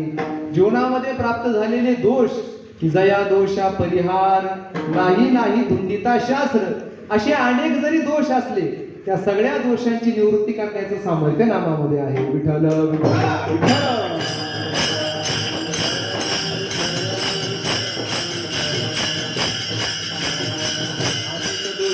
काठ जे जे गादली घोट ते होती पवित्र क्षण मात्रे, तुम्ही हरी म्हणा महादोषांची छेदना.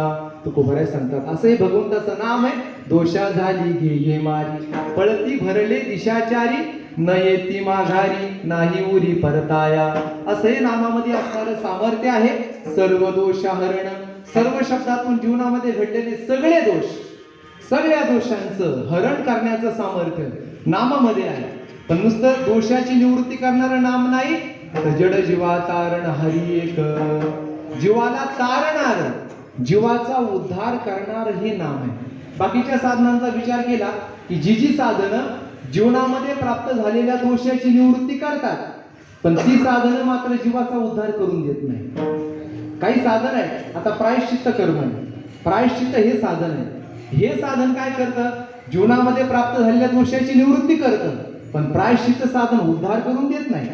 कारण उद्धार करण्याकरता काय असावं लागतं? तर जीवनामध्ये असणाऱ्या अज्ञानाची निवृत्ती व्हावी लागते.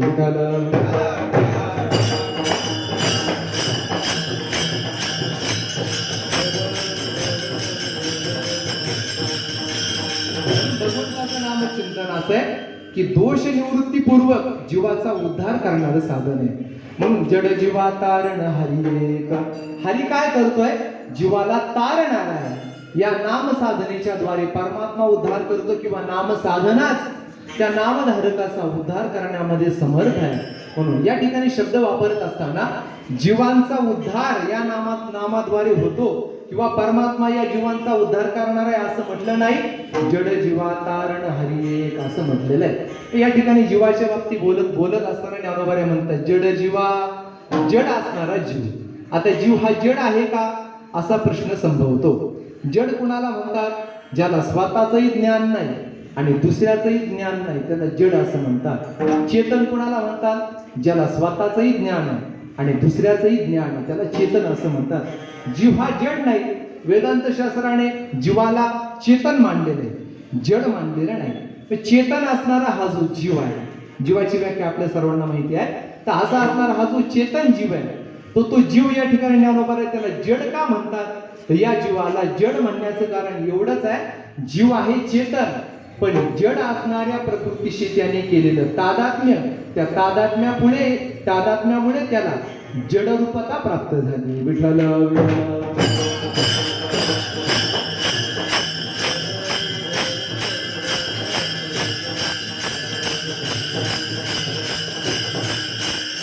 चेतन स्वरूप असणारा हा जीव आहे, तो चेतन स्वरूप आहे. पण जड असणाऱ्या प्रकृतीशी तादात्म्य केल्यामुळे तो जडवत झाला. कसा झाला? जडवत झाला. कारण काय? जड असणाऱ्या प्रकृतीचं तादात्म्य. पण जड असणाऱ्या प्रकृतीचं तादात्म्य घेतल्यामुळे त्याचा असणारा स्वतेज, त्या स्वतेजाला तो मुकला, त्यामुळे तो जडवत झाला. जीव प्रकृतीचं तादात्म्य केल्यामुळे स्वतेजाला कसा मुकतो? ज्ञानोबांनी काही दृष्टांत सांगितले. ज्ञानोबा म्हणतात ज्याप्रमाणे चंद्रमा औसे हरपला, चंद्रमा आहे पण तो अमावस्येमध्ये हरपून गेला, त्याचं तेज लुप्त झालं. किंवा ज्ञानोबा पुढे सांगतात की सिंहरोगी रुंधला, राजा पराधीनू झाला, तैसा पुरुष प्रकृती आला स्वतेजामुखे. मौली म्हणतात की सिंहरोगी रुंधला, सिंह आहे तो सिंह रोगाने रुंधलेला आहे, रोगाने ग्रस्त झालेला आहे, अशी त्याची अवस्था व्हावी. मग तो जसा निस्तेज होतो किंवा राजा पण पराधीन झाला स्वतेजामुखे, त्याप्रमाणे तैसा पुरुष प्रकृती आला. त्या पुरुषाने जड असणाऱ्या प्रकृतीचं तादात्म्य घेतलं तर काय झालं? स्वतेजामुखे, तो स्वतेजाला मुकल्यामुळे जडवत झाला आणि असणारा जडवत जीव आणि असणाऱ्या जड झालेल्या जीवाला पुन्हा त्याचं आत्मस्वरूप प्राप्त करून देणार, त्याचा उद्धार करणार हे नाम आहे. विठ्ठल विठ्ठल विठ्ठल.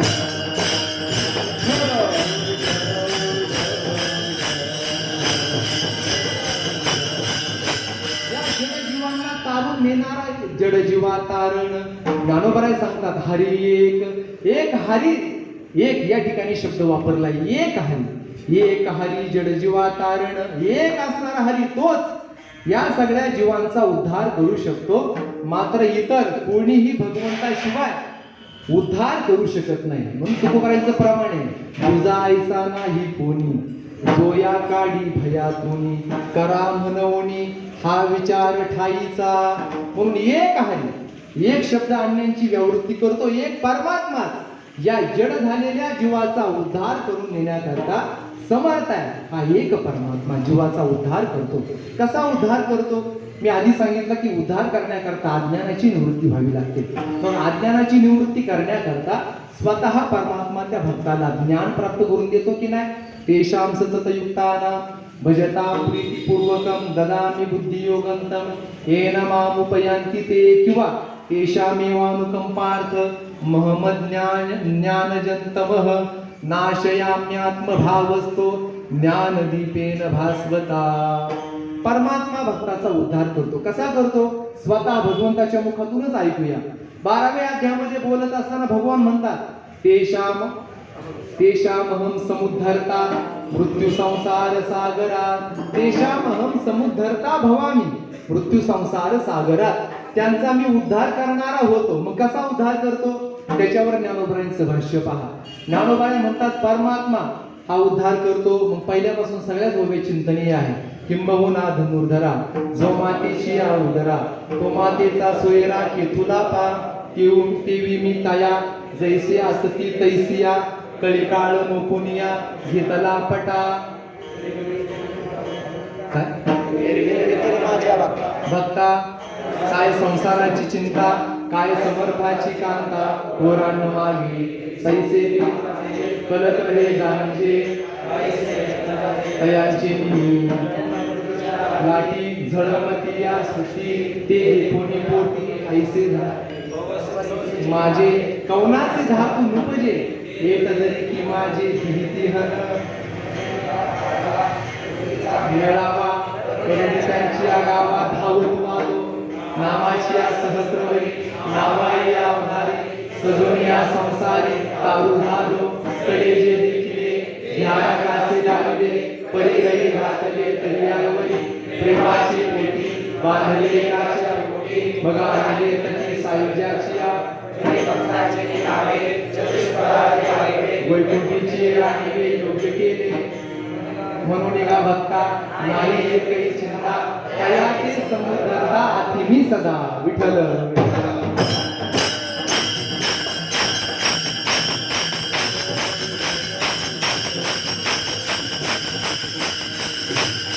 एक परमात्मा तोच जीवाचं उद्धरण करू शकतो. एक शब्द आणण्याची व्यावृत्ती करतो. पण एक परमात्मा निवृत्तनाथ महाराजांचं प्रमाण आहे. जनाचे तारक विठ्ठलची एक केलासी विवेक संतान. परमात्मा तारणारा एक परमात्मा आहे, त्याच्याशिवाय अन्य नाही. पुण्यावरचं एक गोड आदम आहे. परमात्माच जीवाचा उद्धार करण्याकरता समर्थ आहे, अन्य नाही. त्याकरता ज्ञानोबांनी दिलेला दृष्टांत पहा. दीप दीपिका शशी तारा हो तुका कोटीवरी रे पुढे नसले निशी नुगवे दिवसू दिन करुणाते जिया परी रे नुद्धरी जे नुद्धरी जे नुद्धरी जे गोपाळे विन नुद्धरी जे विठ्ठल.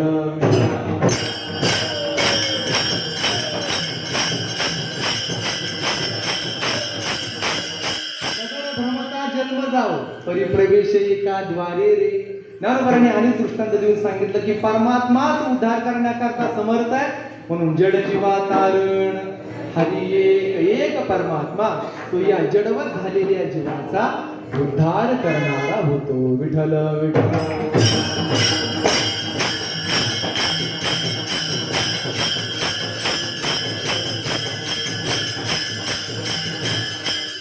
सतत भगवंताचं नाम चिंतन करणारा जो भक्त आहे तो भक्त सतत भगवंताचं नाम चिंतन करतो. आणि ज्याच्या वाचेला भगवंताचं नाम चिंतन करण्याचं वळण लागलेलं आहे, नवे नवे ज्याच्या जिभेने नामाला वरलेला आहे, असा सतत नाम चिंतन करणारा तोच या जगतामध्ये कसा भाग्यवान आहे. त्याच्या भाग्याचं वर्णन ज्ञानोबा तिसऱ्या चरणामध्ये करतात. हरी नाम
दुसऱ्या चरणामध्ये सांगतात हरिनाम सार, जिव्हा या नामाची उपमा त्या दैवाची कोणवानी. हरिनाम सार, या जगतामध्ये सारभूत तत्व जर कोण असेल तो परमात्मा आहे.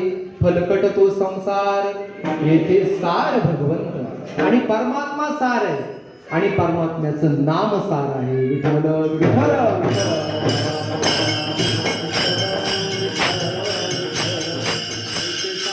विचारता भ्रांती ते पाही असारता. ते सार ते तत्वता नित्य जाणे, नित्य तत्व ते सार आहे. परमात्मा नित्य आहे, परमात्म्याचं नाम नित्य आहे. असं परमात्म्याचं नाम सारभूत आहे. सार सर्व साधनांचे सार, भवसिंधू उतरे पार.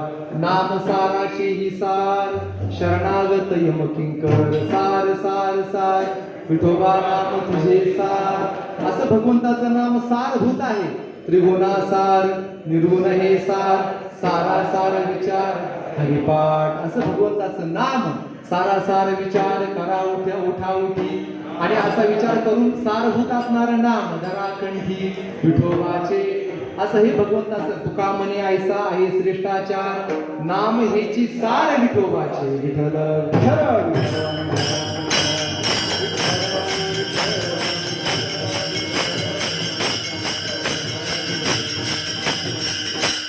भगवंताचं नाम सारभूत आहे. सारभूत सगळ्या संत एकत्रित बसले आणि एकत्रित बसून सर्व संतांनी जो सारांश निवडून काढला, जे सारभूत तत्व निवडून काढलं ते हे एक हरीचे नाम. सकळ संत एकांती बैसले. संत एकांतात बसून त्यांनी जे सार तत्व निवडले ते भगवंताचं नाम आहे हरिनाम सार. असं सार असणारं भगवंताचं नाम, जिव्हा या नामाची, या सारभूत असणाऱ्या नामाची जी जिव्हा झालेली आहे, म्हणजे या नामाला ज्या जिव्हेने वरलेलं आहे. आपल्या नामाने आपल्या जिव्हेने नामाला वरावं. नामाला वरण्याकरता संत जिव्हेला म्हणतात की नाही, तुकोबारे आपल्या जिव्हेला सांगतात ऐसी जिव्हा निकी विठ्ठल विठ्ठल कान भुकी. जेने पाविजे उद्धार. जिव्हा विठ्ठल विठ्ठल का भुकत नाही. ज्ञानोबारे आपल्या जिव्हेला प्रार्थना करतात रसने ओ रसू मातृके ओ माये. रमणीये माय रमणीये नामामृत रस पी जिभे. अशी जिव्हा की ज्या जिभेने भगवंताच्या नामाला वरलेला आहे. जिव्हा नामाची झालेली आहे. आता जिव्हे झाला चळ, नेघे अवसान ते फळ. जयांची या वाचे पुढे नाम सतत. माझं नाम नाचत आहे असं भगवंताचं सतत अखंड नाम ज्यांच्या जिभेवर खेळता आहे असा जो भक्त आहे. ज्ञानोबाराय सांगतात जिव्हा या नामाची उपमा त्या दैवाची कोणवाणी. असा जो भगवत भक्त आहे त्याच्या दैवाची उपमा कोणवाणी. त्याच्या भाग्याचं कोण वर्णन करू शकेल. त्याच्या भाग्याला आता कशाची उपमा द्यावी. विठ्ठल विठ्ठल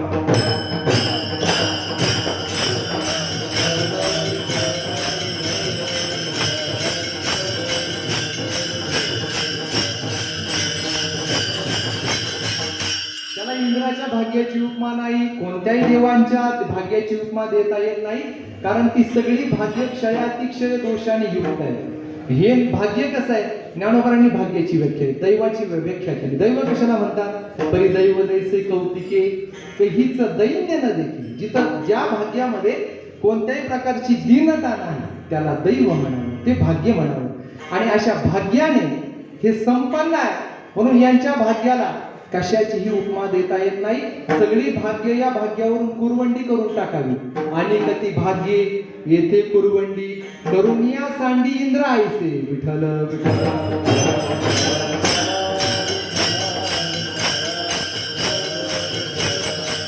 त्याच्या भाग्याला कशाची उपमा देता येत नाही असं निरुपमेय भाग्य आहे. त्याच्या भाग्याला उपमा द्यायची ठरली तर त्याच्याच भाग्याची द्यावी लागेल. अनन्वय अलंकाराप्रमाणे हाच खरा भाग्यवान आहे. त्याच्या तोडीचं दुसरं भाग्य या जगतामध्ये नाही. पण उपमा त्या दैवाची कोणवाणी असा निरुपमेय भाग्याने संपन्न असणारा जो नामधारक आहे. या प्रकारे ही नामधारकाची स्थिती ज्ञानोबाराय सांगतात. ज्ञानोबाराय म्हणतात एवढंच नाही, माझा अनुभव मी सांगतो की मी सुद्धा माझ्या जीवनामध्ये भगवंताचं नामचिंतन करतोय. हा भगवंताच्या नामाचा पाठ माझ्या जीवनामध्ये कसा घडला ज्ञानोबारायांचा अनुभव शेवटच्या चरणामध्ये सांगतो. ज्ञानदेव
गोपाल कुमारी जय गोपाल कुमारी गोपाल कुमारी गोपाल कुमारी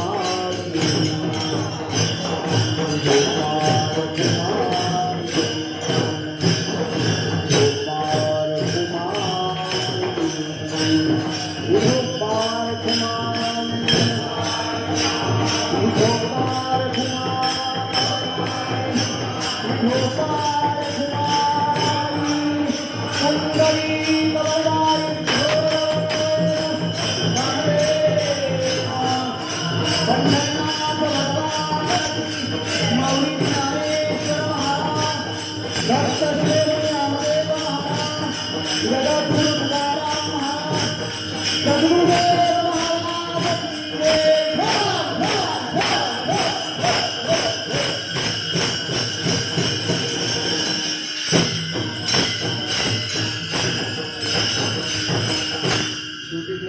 सांगतात ज्ञानदेवा सांग झाला हरिपाठ पूर्वजा वैकुंठ मार्ग सोपा. ज्ञानदेवा सांग झाला हरिपाठ. ज्ञानदेवा हरिपाठ सांग झाला.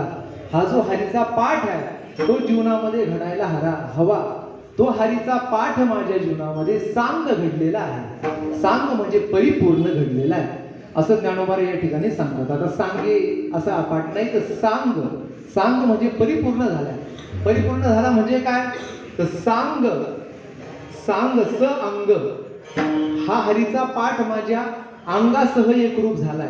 म्हणजे हरीचा पाठ या पाठाशी माझं अंग एकरूप झालं. भगवंताचं नामचिंतन करता करता भगवंताचं नामचिंतन करता करता मीच हरिपाठ स्वरूप झालो असा अर्थ होतो. कारण गोविंद गोविंद मना लागलिया छंद मग गोविंद ते काया भेद नाही देवातया असा अर्थ घ्या. किंवा ज्ञानदेवा सांग झाला हरिपाठ. किंवा ज्ञानोबाने सांगतात माझ्या जीवनामध्ये हा हरीचा पाठ सांग झाला. सांग झाला म्हणजे काय अंगही सहित सगळ्या अंगाने परिपूर्ण झाला. भगवंताचं नामचिंतन करत असताना काही अंगांचा विचार भक्तिशास्त्रकारांनी सांगितला. त्या सगळ्या अंगांनी सहित असा हरीचा पाठ माझ्या जीवनामध्ये घडला. कोणकोणती अंग असावी लागतात नामचिंतन करण्याकरता. सांग हरिपाठ कधी होतो. बरवा हरिपाठ बर्व नामचिंतन म्हणून 9व्या अध्यायामध्ये बोलत असताना नामघोष बरवा करीती माझं असं म्हटलं. बरवा चांगलं नामचिंतन. बरवा इथं सांग ज्ञानोबाने म्हणतात. अंगाने सहित परिपूर्ण भगवंताचं नामचिंतन. अंग कोणती तर नामचिंतन करत असताना काही गोष्टी टाळून भगवंताचं नामचिंतन करावं असं म्हटलंय. त्याला दश नामापराध असं म्हणतात. 10 अपराध सांगितले ते नामाचे अपराध आहे. म्हणून नाम महाराज रामसुखदाजींचा ग्रंथ आहे त्याच्यामध्ये त्यांनी सुंदर विचार केलेला आहे. नाम महाराजांना हे दोष सहन होत नाही म्हणे. पण नाम महाराज कृपा करत नाही. हे दोष जर जीवनामध्ये असतील तर नामाची कृपा आपल्यावर परिपूर्ण होत नाही. मग या सगळ्या दोषांना टाळून नामचिंतन घडायला हवं. मग ते नामचिंतनाचा विचार करत असताना या दोषांचा असा विचार सांगत असताना सन्निंदा सत्यनाम वैभव कथा श्रीशेषयोर भेदधीही. सन्निंदा पहिला दोष सांगितला सन्निंदा. सन्निंदा म्हणजे काय? सत्पुरुषांची निंदा जीवनामध्ये करणं. एका बाजूला नामचिंतन चाललेलं आहे आणि दुसऱ्या बाजूला निंदाही करणं चाललेलं आहे. निंदा करत असताना भगवंताचं नामचिंतन करत असताना निंदेला टाळावं, निंदेचा त्याग करावा. सन्निंदा सती नाम वैभव कथा असती नाम वैभव कथा. जो असत म्हणजे ज्याच्या अंतःकरणामध्ये परमार्थाविषयीचा अजिबात विश्वास नाही, जो नामाची देवाची निंदा करतो, त्याला विनाकारण व्यर्थ आपली वाचा शिनवू नये, त्याला विनाकारण नामाचा उपदेश करत बसू नये. हा सुद्धा नामापराध सांगितला. सन्निंदा सतीनाम वैभव कथा श्री शेषयोर भेदधी. शेषयोः श्री शेषयोः. श्री आणि शेष म्हणजे या ठिकाणी भगवान शंकर आणि भगवान विष्णू यांच्यामध्ये असणारी भेदबुद्धी, ही भेदबुद्धी ठेवून नामचिंतन करणं हा सुद्धा नामापराध आहे. विठ्ठल विठ्ठल.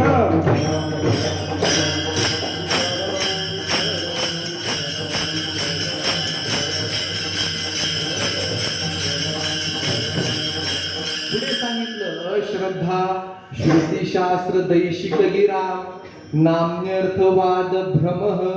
अश्रद्धा श्रुतिशास्त्र दैशिक गिराम. आता इथं 3 अपराध सांगितले. अश्रद्धा श्रुती, अश्रद्धा शास्त्र, अश्रद्धा दैशिक गिराम, अश्रद्धा. या 3 ठिकाणी आपल्या अंतःकरणामध्ये अश्रद्धा धारण करून आपण जर नामचिंतन करत असू तर नाम आपल्याला फलदायी होणार नाही. कोणकोणती काय काय? पहिली गोष्ट सांगितली अश्रद्धा श्रुती. श्रुतीविषयी अश्रद्धा धारण करणं म्हणजे वेदाला डावलणं, वेदाची निंदा करणं, वेदाविषयी अश्रद्धा निर्माण करणं. हा कशाला वेदाला? वेद पाहिले पाहिजे, काय वेद सांगून कशाला वेद? आम्ही नामचिंतन करतो मग वेदाचा तिरस्कार करणं, अशी तिरस्कार बुद्धी वेदाच्या ठिकाणी असू नये, शास्त्राच्या ठिकाणी असू नये. श्रुती शास्त्र, शास्त्र शिकून काय करायचंय? कशाला शास्त्र शिकायची? म्हणून शास्त्राची निंदा करत असेल, शास्त्राविषयी अंतःकरणामध्ये अशी भावना असेल तर नाम महाराज कृपा करत नाही. श्रुती शास्त्र दैशिक गिरा. दैशिक गिरा म्हणजे संत महापुरुष श्री गुरु.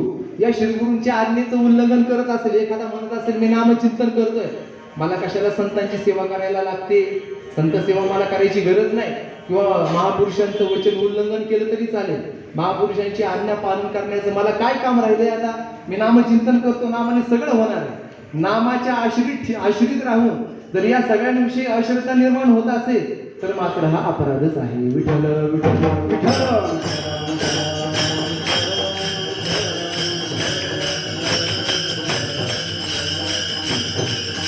पुढे सांगितलं नामनी अर्थवाद भ्रमः. नामाच्या ठिकाणी अर्थवाद. नामाचा महिमा जो सांगितला जातो तो सगळा अर्थवादच आहे. नामाच्या महिम्याला अर्थवाद म्हणणं. आता आपण ऐकतो की एकदा राम उच्चारण, नामाचं उच्चारण केलं त्याला विमान आलं, या सगळ्या कथा आपण पुराणातून ऐकतो. हे सगळं ऐकून लोक म्हणतात असं कुठं होत असतं का? हे आपल्या हा अर्थवाद आहे. अर्थवाद 2 प्रकारचा, एक निंदात्मक आणि एक स्तुत्यात्मक. हा स्तुत्यात्मक अर्थवाद आहे. नामाची स्तुती करण्याकरता हे सगळं सांगितलं जातं, पण हा सगळा अपराध आहे. असं नामाला अपराध म्हणणं, नामाच्या महिम्याला, नामाच्या महिमा, नामाची जी श्रेष्ठता आहे जी सांगितलेली आहे. आता किती तुकोबारांची गोड अभंग आहे. आता या सगळ्या वचन ऐकल्यानंतर अंतःकरणामध्ये बऱ्याच वेळा विश्वास बसत नाही. हे सगळं ऐकल्यानंतर असं वाटतं हे विनाकारण संतांनी सांगितले की नाही. नामाचा जो महिमा सांगितला तो सगळा महिमा ऐकल्यानंतर तो अर्थवाद आहे असं म्हणणं हा नामापराध आहे. विठ्ठल विठ्ठल.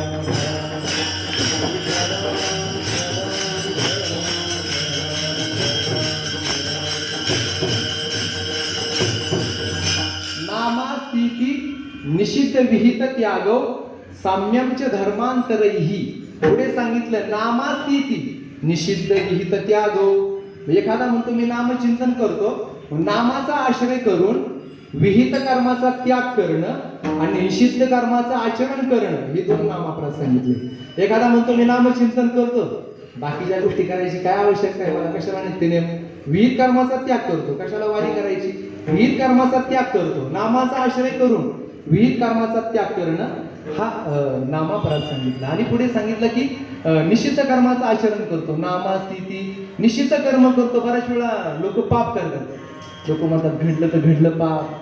अहो हरी उच्चार आणि अनंत पापराशी जातीला शिक्षण मात्रे एवढं जर सांगितलं झालं तर झालं. एकदा रामकृष्ण हरी म्हटलं नाही मी त्याच्याकरता 108 माळेचा जप करीन. म्हणजे नामाच्या आश्रित राहून जर कोणी पाप करत असेल तर तो नामापराध आहे. विठ्ठल विठ्ठल.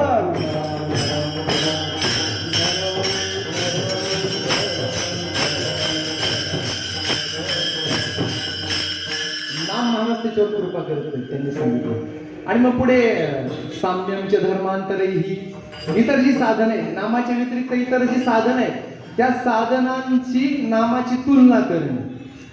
काय काय नामाचं एवढं श्रेष्ठत्व सांगता. अहो नामाचं श्रेष्ठत्व आहे पण तीर्थयात्रेचं काही कमी आहे. आम्ही चाललो तीर्थयात्रेला म्हणजे नामापेक्षा तीर्थयात्रा मोठी झाली. किंवा अहो नामस्मरण करा तीर्थयात्रा करा सारखीच फळ आहे असं नाही. सारखी फळं नामाची तुलना इतर साधनांशी करू नये. कारण तुकोबारायचा किती गोड अभंग आहे. बाबा म्हणत असतात तो की समुद्र वलयांकित पृथ्वीचे दान करिता समान नाही नामा, सकळी शास्त्रे पठन करिता वेद. काय वर्णन केले तुकोबारायने. या सगळ्या साधनांपेक्षा नाम हे श्रेष्ठ साधन आहे. तुका म्हणे ऐसा आहे श्रेष्ठाचार हे त्याचं शेवटचं चरण आहे. या सगळ्या साधनांपेक्षा नाम हे श्रेष्ठ साधन आहे. पण असं सोडून जर कोणी म्हणत असेल नाही नाही नामाचं त्याचं एकच फळ आहे किंवा नामापेक्षा या साधनेमध्ये जास्त फळ आहे असं जर कोणी म्हणत असेल तर हा ही सुद्धा एक नामापराध आहे. या सगळ्या नामापराध टाळून भगवंताचं नामचिंतन करणं म्हणजे सांग हरिपाठ करणं. विठ्ठल विठ्ठल.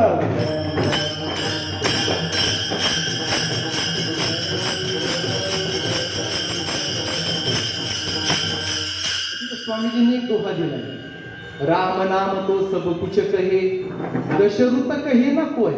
नाम चिंतन सगळे करतात हो पण दशरुत कहे ना कोय. दशरुत म्हणजे काय, हे 10 नामापराध टाळून मात्र कुणी करत नाही. सगळं आपलं सोबतच चाललंय, ते चाललंय हे चाललंय असं सगळं करतात. मग सांग हरिपाठ जीवनामध्ये घडत नाही. ज्ञानोबा सांगतात माझ्या जीवनामध्ये सांग हरिपाठ घडला आणि त्याचं फळ काय, पूर्वजा वैकुंठ मार्ग सोपा. आता पूर्वजांना वैकुंठाला जाण्याचा मार्ग सोपा झालेला आहे. ज्या कुळामध्ये नामधारक जन्माला आला त्याने नामचिंतन केलं तर त्याचे पूर्वज सगळे वैकुंठाला जातात. मग काही वेळेस पूर्वज नरकाला सुद्धा जातात. कुळात जन्माला आलेला त्याचं आचरण जर तसं भ्रष्ट असेल तर मग त्या पूर्वजांना पत्नालाही जावं लागतं. आणि मग पत्नाला गेल्यानंतर आहा काटा त्याची करीती पिकर वंशी दुराचार पुत्र झाला. तुकोबाराने म्हटलं ना त्याच्या पूर्वजा पतन नरकी किडे होती जाण. तुकोबाराने वर्णन केलेलं आहे. विठ्ठल विठ्ठल.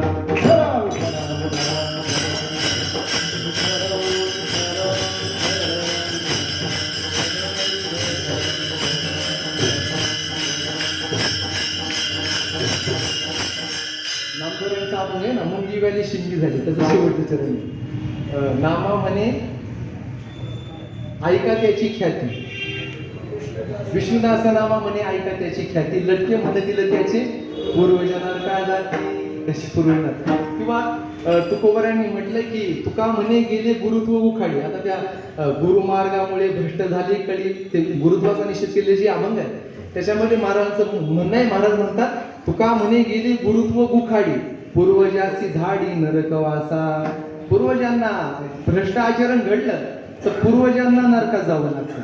पण या ठिकाणी ज्ञानोबाराय सांगतात की ज्ञानदेवा सांग झाला हरिपाठ पूर्वजा वैकुंठ मार्ग सोपा. ज्ञानेश्वर माऊली